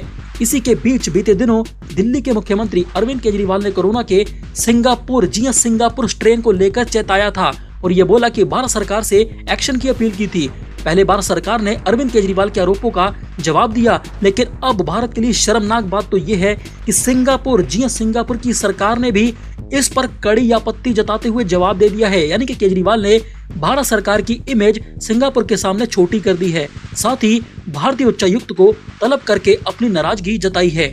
आपको बता दें कि दिल्ली के मुख्यमंत्री अरविंद केजरीवाल ने ट्वीट में आशंका जताई कि वायरस का ये नया स्वरूप तीसरी लहर के रूप में भारत में दस्तक दे सकता है। उन्होंने हिंदी में ट्वीट किया, सिंगापुर में आया कोरोना वायरस का खतरनाक नया वेरिएंट बच्चों के लिए बेहद खतरनाक बताया जा रहा है। भारत में ये तीसरी लहर के रूप में आ सकता है। वहीं केंद्र की मोदी सरकार से मेरी अपील है कि सिंगापुर के साथ सभी हवाई सेवाएं तत्काल प्रभाव से अभी के अभी मोदी सरकार रद्द करे और बच्चों के लिए भी टीके के विकल्पों पर प्राथमिकता के आधार पर काम करे। वहीं सिंगापुर के बाद अब केंद्र की मोदी सरकार ने भी केजरीवाल को करारा जवाब दिया है। जी आपको बता दें कि विमानन मंत्री हरदीप सिंह पुरी ने यह बोला कि सिंगापुर की स्थिति पर केंद्र की मोदी सरकार की नजर है और सभी एहतियात बढ़ती जा रही है। इतना ही नहीं, बीजेपी ने केजरीवाल को तो यहाँ तक बोल दिया कि भारत की सभी इंटरनेशनल फ्लाइट्स मार्च 2020 से ही बंद है, 20 से, और सिंगापुर के साथ हमारा एयर बबल भी नहीं है। उन्होंने ये बोला कि वंदे भारत मिशन के तहत दोनों देशों के बीच कुछ उड़ानें तो जारी हैं ताकि वहां फंसे भारतीयों को वापस यहां पर अपने देश में लाया जा सके, लेकिन हम पहले से ही, तुम्हारे बोलने से पहले से ही सिंगापुर के साथ कोई भी उड़ानें नहीं चला रही हैं। भारत में मौजूद सिंगापुर के दूतावास ने मुख्यमंत्री केजरीवाल के इस ट्वीट का जवाब दिया है। इसमें यह बोला गया है कि सिंगापुर में कोरोना के नए स्ट्रेन पाए जाने की बात में कोई सच्चाई नहीं है। केजरीवाल ये गलत बोल रही हैं कि सिंगापुर का वेरिएंट है। टेस्टिंग के आधार पर यह पता चला है, सिंगापुर ने बोला कि सिंगापुर में कोरोना का B16172 का वेरिएंट मिला है जो भारत में ही पैदा हुआ है। इसमें बच्चों से जुड़े कुछ मामले भी शामिल हैं। वहीं सिंगापुर के स्वास्थ्य मंत्रालय यानी कि हेल्थ मिनिस्ट्री ने यह बयान जारी करके दिल्ली के मुख्यमंत्री अरविंद केजरीवाल के दावे का खंडन किया और भारत के लिए एक शर्मनाक बात कही है। आपको बता दें कि दिल्ली के मुख्यमंत्री अरविंद केजरीवाल के बयान पर अब तो बवाल ही हो चुका है। जी आपको बता दें कि केजरीवाल के बयान से भड़की सिंगापुर की सरकार ने भारतीय उच्चायुक्त को तलब कर दिया है। जी हाँ, यानी कि भारत के सिंगापुर के साथ संबंधों पर असर भी पड़ सकता है। जी आपको बता दें कि केजरीवाल के बयान से भड़की सिंगापुर सरकार ने अब एक बयान भी जारी किया है और ये बोला, जी आपको बता दें कि सिंगापुर के विदेश मंत्री ने भी इस मसले पर दिल्ली के मुख्यमंत्री अरविंद केजरीवाल को जवाब दिया है। उन्होंने ये बोला कि राजनेताओं को तथ्यों पर बात करनी चाहिए। उन्होंने ये बोला कि कोरोना का कोई सिंगापुर वेरिएंट नहीं है, केजरीवाल झूठ बोल रहे हैं। दूसरी ओर भारत की केंद्र सरकार यानी कि मोदी सरकार ने भी इस मामले पर अब जवाब दिया है। दिल्ली के मुख्यमंत्री के पास कोरोना वायरस के वेरिएंट या फिर विमानन पॉलिसी पर बोलने का अधिकार नहीं है सिंगापुर को। जी आपको बता दें कि भारत के विदेश मंत्री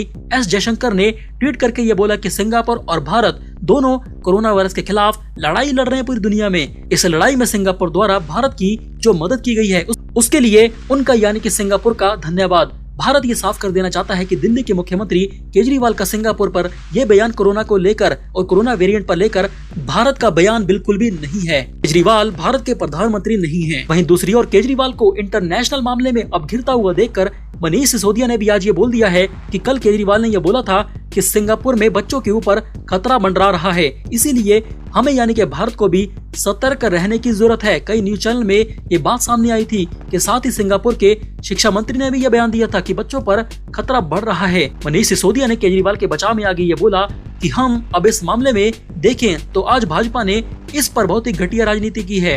मोटे तौर पर देखें तो केजरीवाल ने सिंगापुर में जो स्ट्रेन है उस पर बोला है और दूसरा बच्चों के बारे में बोला है। और केंद्र की मोदी सरकार की जिस तरह से प्रतिक्रिया सामने आई है सिंगापुर को लेकर, उससे यह साफ है कि केजरीवाल जी को तो भारत के बच्चों की चिंता है, लेकिन केंद्र की मोदी सरकार यानी कि भाजपा को सिंगापुर की चिंता है, भारत के बच्चों की नहीं। बच्चों की वैक्सीन नहीं लाएंगे और सिंगापुर की ये लोग चिंता करेंगे। मनीष सिसोदिया ने केजरीवाल का बचाव करते हुए आगे ये बोला कि लंदन में भी एक स्ट्रेन पाया गया था कोरोना वायरस का, जिसके बारे में काफी लोगों ने अलर्ट किया था। वैज्ञानिकों ने और डॉक्टरों ने लोगों को अलर्ट किया था कि लंदन के स्ट्रेन से पूरी दुनिया को अलर्ट रहने की जरूरत है। लंदन में आए उस ट्रेन को लेकर सरकार नहीं चेती, सरकार ने कोई प्लानिंग नहीं की। लंदन से आए उस खतरनाक कोरोना वायरस के स्ट्रेन और भारत सरकार की लापरवाही के कारण आज देखिए पूरे भारत की क्या हालत हो चुकी है। मनीष सिसोदिया ने आज यह दावा किया है कि आज फिर सारी दुनिया में देश के डॉक्टर वार्निंग दे रहे हैं कि बच्चों को खतरा है तीसरी लहर से। सुप्रीम कोर्ट भी ये बात बोल चुका है, लेकिन आज हम इस बात को नहीं समझ रहे। मुद्दा सिंगापुर का नहीं है कि सिंगापुर नाराज है या फिर क्या हुआ, मुद्दा है हमारे देश के बच्चों का। आप सिंगापुर को मुद्दा मत बनाइए बीजेपी वालों, हम भारत के बच्चों की चिंता कर रहे हैं। इसके बाद मनीष सिसोदिया ने आगे ये बोला कि आज आप यानी कि बीजेपी वाले किसी भी अभिभावक से यानी कि माता पिता से बात कर लीजिए, उनसे पूछिए कि उसे अपने बच्चों की चिंता है या फिर सिंगापुर में अपने इमेज की भारत की चिंता है, तो वह माता पिता बच्चों की बात करेंगे। लेकिन भारतीय जनता पार्टी को सिंगापुर की चिंता है, सिंगापुर की कि सिंगापुर को कैसा लगता है। सिसोदिया ने आगे ये बोला कि आप सिंगापुर में अपनी इमेज की चिंता करती रही है मोदी सरकार, लेकिन हमारी आम आदमी पार्टी और केजरीवाल की सरकार भारत के बच्चों की चिंता करेगी, जो कि कोरोना वायरस का सबसे बड़ा मुद्दा है कि कैसे अब तीसरी लहर भारत में बच्चों को अटैक करने वाली है। केजरीवाल के इस बयान पर हमें अपनी राय जरूर दे कि क्या केजरीवाल सही बोल रहे थे या फिर गलत। इस न्यूज बुलेटिन में फिलहाल इतना ही। इस वीडियो को लाइक और शेयर जरूर करें। Bureau report MGK news. इस समय की सबसे बड़ी ब्रेकिंग न्यूज। जी अब 9 रुपए में मिलेगा, मात्र 9 रुपए में 809 रुपए वाला घर का रसोई गैस का सिलेंडर। जी आपको बता दें कि सिर्फ 31 मई तक है ये धुआंधार ऑफर। जी आपको बता दें कि भारत में पेट्रोल और डीजल इस महीने लगातार तीसरे दिन महंगा हो चुका है। जी आपको बता दें कि रसोई गैस भी अब 810 रुपए प्रति सिलेंडर हो चुकी है, जो कि काफी ज्यादा है नरेंद्र मोदी जी के शासन में। आपको बता दें कि आप पेट्रोल डीजल की कीमतों पर छूट तो नहीं पा सकते हैं क्योंकि ये तेल कंपनियों के हवाले है, लेकिन आप LPG यानी कि घर के रसोई गैस सिलेंडर पर भारी भरकम छूट पा सकते हैं, वो भी पूरे 800 रुपए से ज्यादा। चलिए आपको बताते हैं कि कैसे। जी आपको बता दें कि पेटीएम ने इसी महीने LPG की बुकिंग और पेमेंट पर अपने ग्राहकों के लिए बम्पर और धुआंधार ऑफर की पेशकश की है। इस ऑफर के तहत भारत के सभी ग्राहकों को 809 रुपए वाला भारत का गैस सिलेंडर मात्र 9 रुपए में मिलेगा। जी आपको बता दें कि पेटीएम के इस धुआंधार कैशबैक ऑफर के तहत अगर कोई भी ग्राहक पहली बार इस एप्लीकेशन पेटीएम के जरिए गैस सिलेंडर बुक करेगा तो उसे 800 रुपए तक का पूरा कैशबैक मिल जाएगा, जो कि काफी ज्यादा है 800 रुपए। अगर आप भी पेटीएम के इस धुआंधार और धमाकेदार ऑफर का फायदा उठाना चाहते हैं तो आपके पास 31 मई 2021 तक का मौका है। आपको बता दें कि पेटीएम का ये ऑफर सिर्फ उन लोगों के लिए है जो पहली बार LPG सिलेंडर की बुकिंग और पेमेंट पेटीएम से करेंगे। जब आप LPG सिलेंडर की पेटीएम से बुकिंग करेंगे और पेमेंट करेंगे तो ऑफर के तहत आपको एक स्क्रैच कार्ड पेटीएम देगा, जिसकी कैशबैक वैल्यू 800 रुपए होगी। 800 रुपए। आपको बता दें कि पेटीएम का ये धमाकेदार ऑफर अपने आप ही पहले LPG सिलेंडर की बुकिंग पर अप्लाई हो जाएगा। 800 रुपए से ज्यादा फ्री में आपको सिलेंडर मिलेगा। ये ऑफर मिनिमम 500 रुपए की पेमेंट पर ही अप्लाई होगा। चलिए बात करते हैं अगली बड़ी खबर की। जी भारत के राजस्थान में ब्लैक फंगस को महामारी घोषित कर दिया गया। जहां आपको बता दें कि राजस्थान की गहलोत सरकार ने इसका ऐलान करते हुए बोला कि ब्लैक फंगस खतरनाक रूप लेता जा रहा है पूरे राजस्थान में, और ये भारत के कई राज्यों में भयंकर तेजी से फैलने लगा है। इसीलिए इस पर अधिक ध्यान देने की आवश्यकता है कोरोना वायरस के बाद। लेकिन ये ब्लैक फंगस गंभीर इन्फेक्शन है जो मोल्ड या फिर फंगी के एक वायरस के समूह की वजह से होता है। ये खतरनाक वायरस पूरे पर्यावरण में जीवित रहते हैं ब्लैक फंगस के। ये साइनस और फेफड़ों को प्रभावित करता है। जिस भी बंदे की इम्यूनिटी कमजोर हो जाती है ये तुरंत उस पर अटैक कर देता है।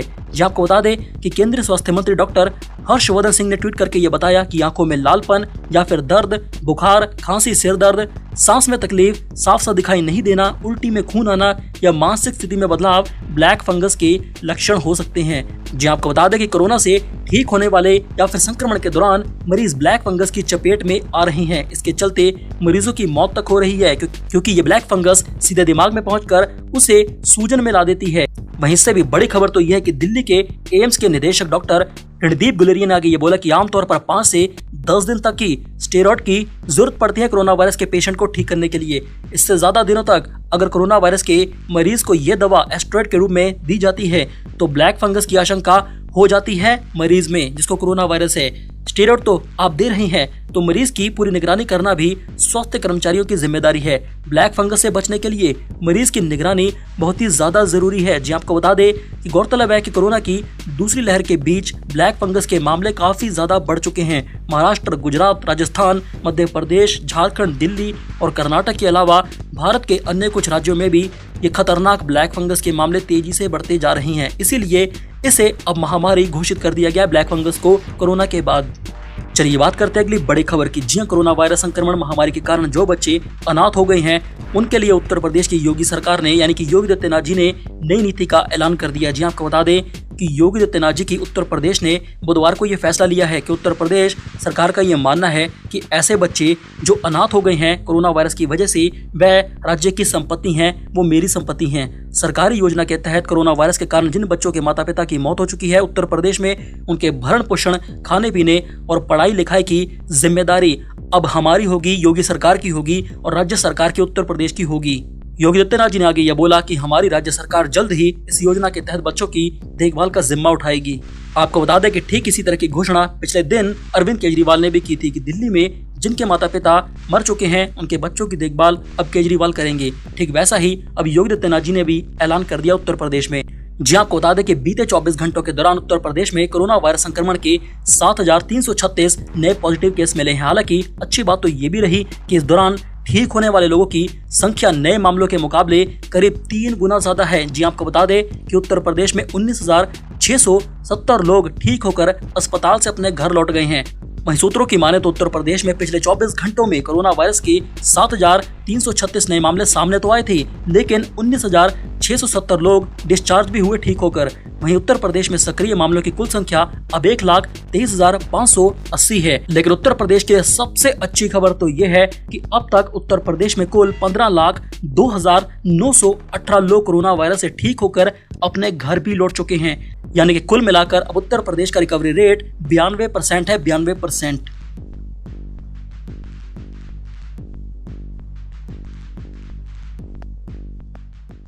चलिए बात करते हैं अगली बड़ी खबर की, जो केजरीवाल को लेकर सामने आई है। जी आपको बता दें कि कोरोना के सिंगापुर वेरिएंट पर पूरे भारत में और दुनिया में डर फैलाकर घिरे केजरीवाल चारों तरफ से हुई आलोचना केजरीवाल की। जी आपको बता दें कि भारत के विदेश मंत्रालय ने ही यानी कि एस जयशंकर ने भी लताड़ा है केजरीवाल को। सिंगापुर ने भी जता दी आपत्ति और ये बोला कि ये आप नहीं कर सकते हमारे साथ, और पुरानी मित्रता को लेकर भी डैमेज हो सकता है। जी आपको बता दें कि देश में कोरोना महामारी की दूसरी लहर का कहर तो जारी है, लेकिन तीसरी कहर को लेकर सतर्कता भी बढ़ाई गई है।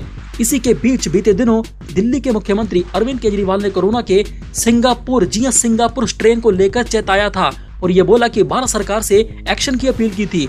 पहले भारत सरकार ने अरविंद केजरीवाल के आरोपों का जवाब दिया, लेकिन अब भारत के लिए शर्मनाक बात तो ये है कि सिंगापुर की सरकार ने भी इस पर कड़ी आपत्ति जताते हुए जवाब दे दिया है। यानी कि केजरीवाल ने भारत सरकार की इमेज सिंगापुर के सामने छोटी कर दी है। साथ ही भारतीय उच्चायुक्त को तलब करके अपनी नाराजगी जताई है। आपको बता दें कि दिल्ली के मुख्यमंत्री अरविंद केजरीवाल ने ट्वीट में आशंका जताई कि वायरस का ये नया स्वरूप तीसरी लहर के रूप में भारत में दस्तक दे सकता है। उन्होंने हिंदी में ट्वीट किया, सिंगापुर में आया कोरोना वायरस का खतरनाक नया वेरिएंट बच्चों के लिए बेहद खतरनाक बताया जा रहा है। भारत में ये तीसरी लहर के रूप में आ सकता है। वहीं केंद्र की मोदी सरकार से मेरी अपील है कि सिंगापुर के साथ सभी हवाई सेवाएं तत्काल प्रभाव से अभी की अभी मोदी सरकार रद्द करे और बच्चों के लिए भी टीके के विकल्पों पर प्राथमिकता के आधार पर काम करे। वहीं सिंगापुर के बाद अब केंद्र की मोदी सरकार ने भी केजरीवाल को करारा जवाब दिया है। जी आपको बता दें कि विमानन मंत्री हरदीप सिंह पुरी ने यह बोला कि सिंगापुर की स्थिति पर केंद्र की मोदी सरकार की नजर है और सभी एहतियात बढ़ती जा रही है। इतना ही नहीं, बीजेपी ने केजरीवाल को तो यहाँ तक बोल दिया कि भारत की सभी इंटरनेशनल फ्लाइट्स मार्च 2020 से ही बंद है, 20 से, और सिंगापुर के साथ हमारा एयर बबल भी नहीं है। उन्होंने ये बोला कि वंदे भारत मिशन के तहत दोनों देशों के बीच कुछ उड़ानें तो जारी हैं ताकि वहां फंसे भारतीयों को वापस यहां पर अपने देश में लाया जा सके, लेकिन हम पहले से ही, तुम्हारे बोलने से पहले से ही सिंगापुर के साथ कोई भी उड़ानें नहीं चला रही हैं। भारत में मौजूद सिंगापुर के दूतावास ने मुख्यमंत्री केजरीवाल के इस ट्वीट का जवाब दिया है। इसमें यह बोला गया है कि सिंगापुर में कोरोना के नए स्ट्रेन पाए जाने की बात में कोई सच्चाई नहीं है। केजरीवाल ये गलत बोल रहे हैं कि सिंगापुर का वेरिएंट है। टेस्टिंग के आधार पर यह पता चला है, सिंगापुर ने बोला कि सिंगापुर में कोरोना का B16172 का वेरिएंट मिला है जो भारत में ही पैदा हुआ है। इसमें बच्चों से जुड़े कुछ मामले भी शामिल हैं।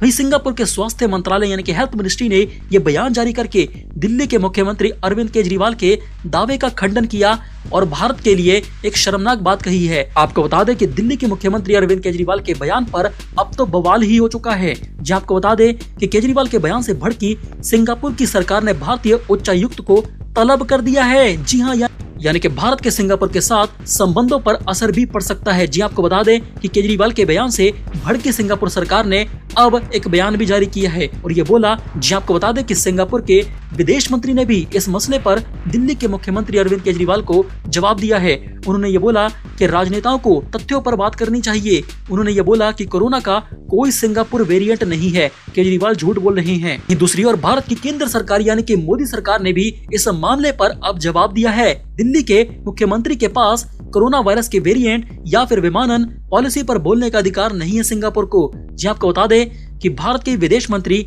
एस जयशंकर ने ट्वीट करके ये बोला कि सिंगापुर और भारत दोनों कोरोना वायरस के खिलाफ लड़ाई लड़ रहे हैं पूरी दुनिया में। इस लड़ाई में सिंगापुर द्वारा भारत की जो मदद की गई है उसके लिए उनका यानी कि सिंगापुर का धन्यवाद। भारत ये साफ कर देना चाहता है कि दिल्ली के मुख्यमंत्री केजरीवाल का सिंगापुर पर यह बयान कोरोना को लेकर और कोरोना वेरिएंट पर लेकर भारत का बयान बिल्कुल भी नहीं है। केजरीवाल भारत के प्रधानमंत्री नहीं है। वहीं दूसरी ओर केजरीवाल को इंटरनेशनल मामले में अब घिरता हुआ देखकर मनीष सिसोदिया ने भी आज ये बोल दिया है कि कल केजरीवाल ने यह बोला था कि सिंगापुर में बच्चों के ऊपर खतरा मंडरा रहा है, इसीलिए हमें यानी कि भारत को भी सतर्क रहने की जरूरत है। कई न्यूज चैनल में ये बात सामने आई थी कि साथ ही सिंगापुर के शिक्षा मंत्री ने भी यह बयान दिया था कि बच्चों पर खतरा बढ़ रहा है। मनीष सिसोदिया ने केजरीवाल के बचाव में आगे ये बोला कि हम अब इस मामले में देखें तो आज भाजपा ने इस पर बहुत ही घटिया राजनीति की है। मोटे तौर पर देखें तो केजरीवाल ने सिंगापुर में जो स्ट्रेन है उस पर बोला है और दूसरा बच्चों के बारे में बोला है। और केंद्र की मोदी सरकार की जिस तरह से प्रतिक्रिया सामने आई सिंगापुर को लेकर, उससे यह साफ है कि केजरीवाल जी को तो भारत के बच्चों की चिंता है, लेकिन केंद्र की मोदी सरकार यानी कि भाजपा को सिंगापुर की चिंता है, भारत के बच्चों की नहीं। बच्चों की वैक्सीन नहीं लाएंगे और सिंगापुर की ये लोग चिंता करेंगे। मनीष सिसोदिया ने केजरीवाल का बचाव करते हुए आगे ये बोला कि लंदन में भी एक स्ट्रेन पाया गया था कोरोना वायरस का, जिसके बारे में काफी लोगों ने अलर्ट किया था। वैज्ञानिकों ने और डॉक्टरों ने लोगों को अलर्ट किया था कि लंदन के स्ट्रेन से पूरी दुनिया को अलर्ट रहने की जरूरत है। लंदन में आए उस ट्रेन को लेकर सरकार नहीं चेती, सरकार ने कोई प्लानिंग नहीं की। लंदन से आए उस खतरनाक कोरोना वायरस के स्ट्रेन और भारत सरकार की लापरवाही के कारण आज देखिए पूरे भारत की क्या हालत हो चुकी है। मनीष सिसोदिया ने आज यह दावा किया है कि आज फिर सारी दुनिया में देश के डॉक्टर वार्निंग दे रहे हैं कि बच्चों को खतरा है तीसरी लहर से। सुप्रीम कोर्ट भी ये बात बोल चुका है, लेकिन आज हम इस बात को नहीं समझ रहे। मुद्दा सिंगापुर का नहीं है कि सिंगापुर नाराज है या फिर क्या हुआ, मुद्दा है हमारे देश के बच्चों का। आप सिंगापुर को मुद्दा मत बनाइए बीजेपी वालों, हम भारत के बच्चों की चिंता कर रहे हैं। इसके बाद मनीष सिसोदिया ने आगे ये बोला कि आज आप यानी कि बीजेपी वाले किसी भी अभिभावक से यानी कि माता पिता से बात कर लीजिए, उनसे पूछिए कि उसे अपने बच्चों की चिंता है या फिर सिंगापुर में अपने इमेज की भारत की चिंता है, तो वह माता पिता बच्चों की बात करेंगे। लेकिन भारतीय जनता पार्टी को सिंगापुर की चिंता है, सिंगापुर की कि सिंगापुर को कैसा लगता है। सिसोदिया ने आगे ये बोला कि आप सिंगापुर में अपनी इमेज की चिंता करती रही है मोदी सरकार, लेकिन हमारी आम आदमी पार्टी और केजरीवाल की सरकार भारत के बच्चों की चिंता करेगी, जो कि कोरोना वायरस का सबसे बड़ा मुद्दा है कि कैसे अब तीसरी लहर भारत में बच्चों को अटैक करने वाली है। केजरीवाल के इस बयान पर हमें अपनी राय जरूर दी कि क्या केजरीवाल सही बोल रहे थे या फिर गलत।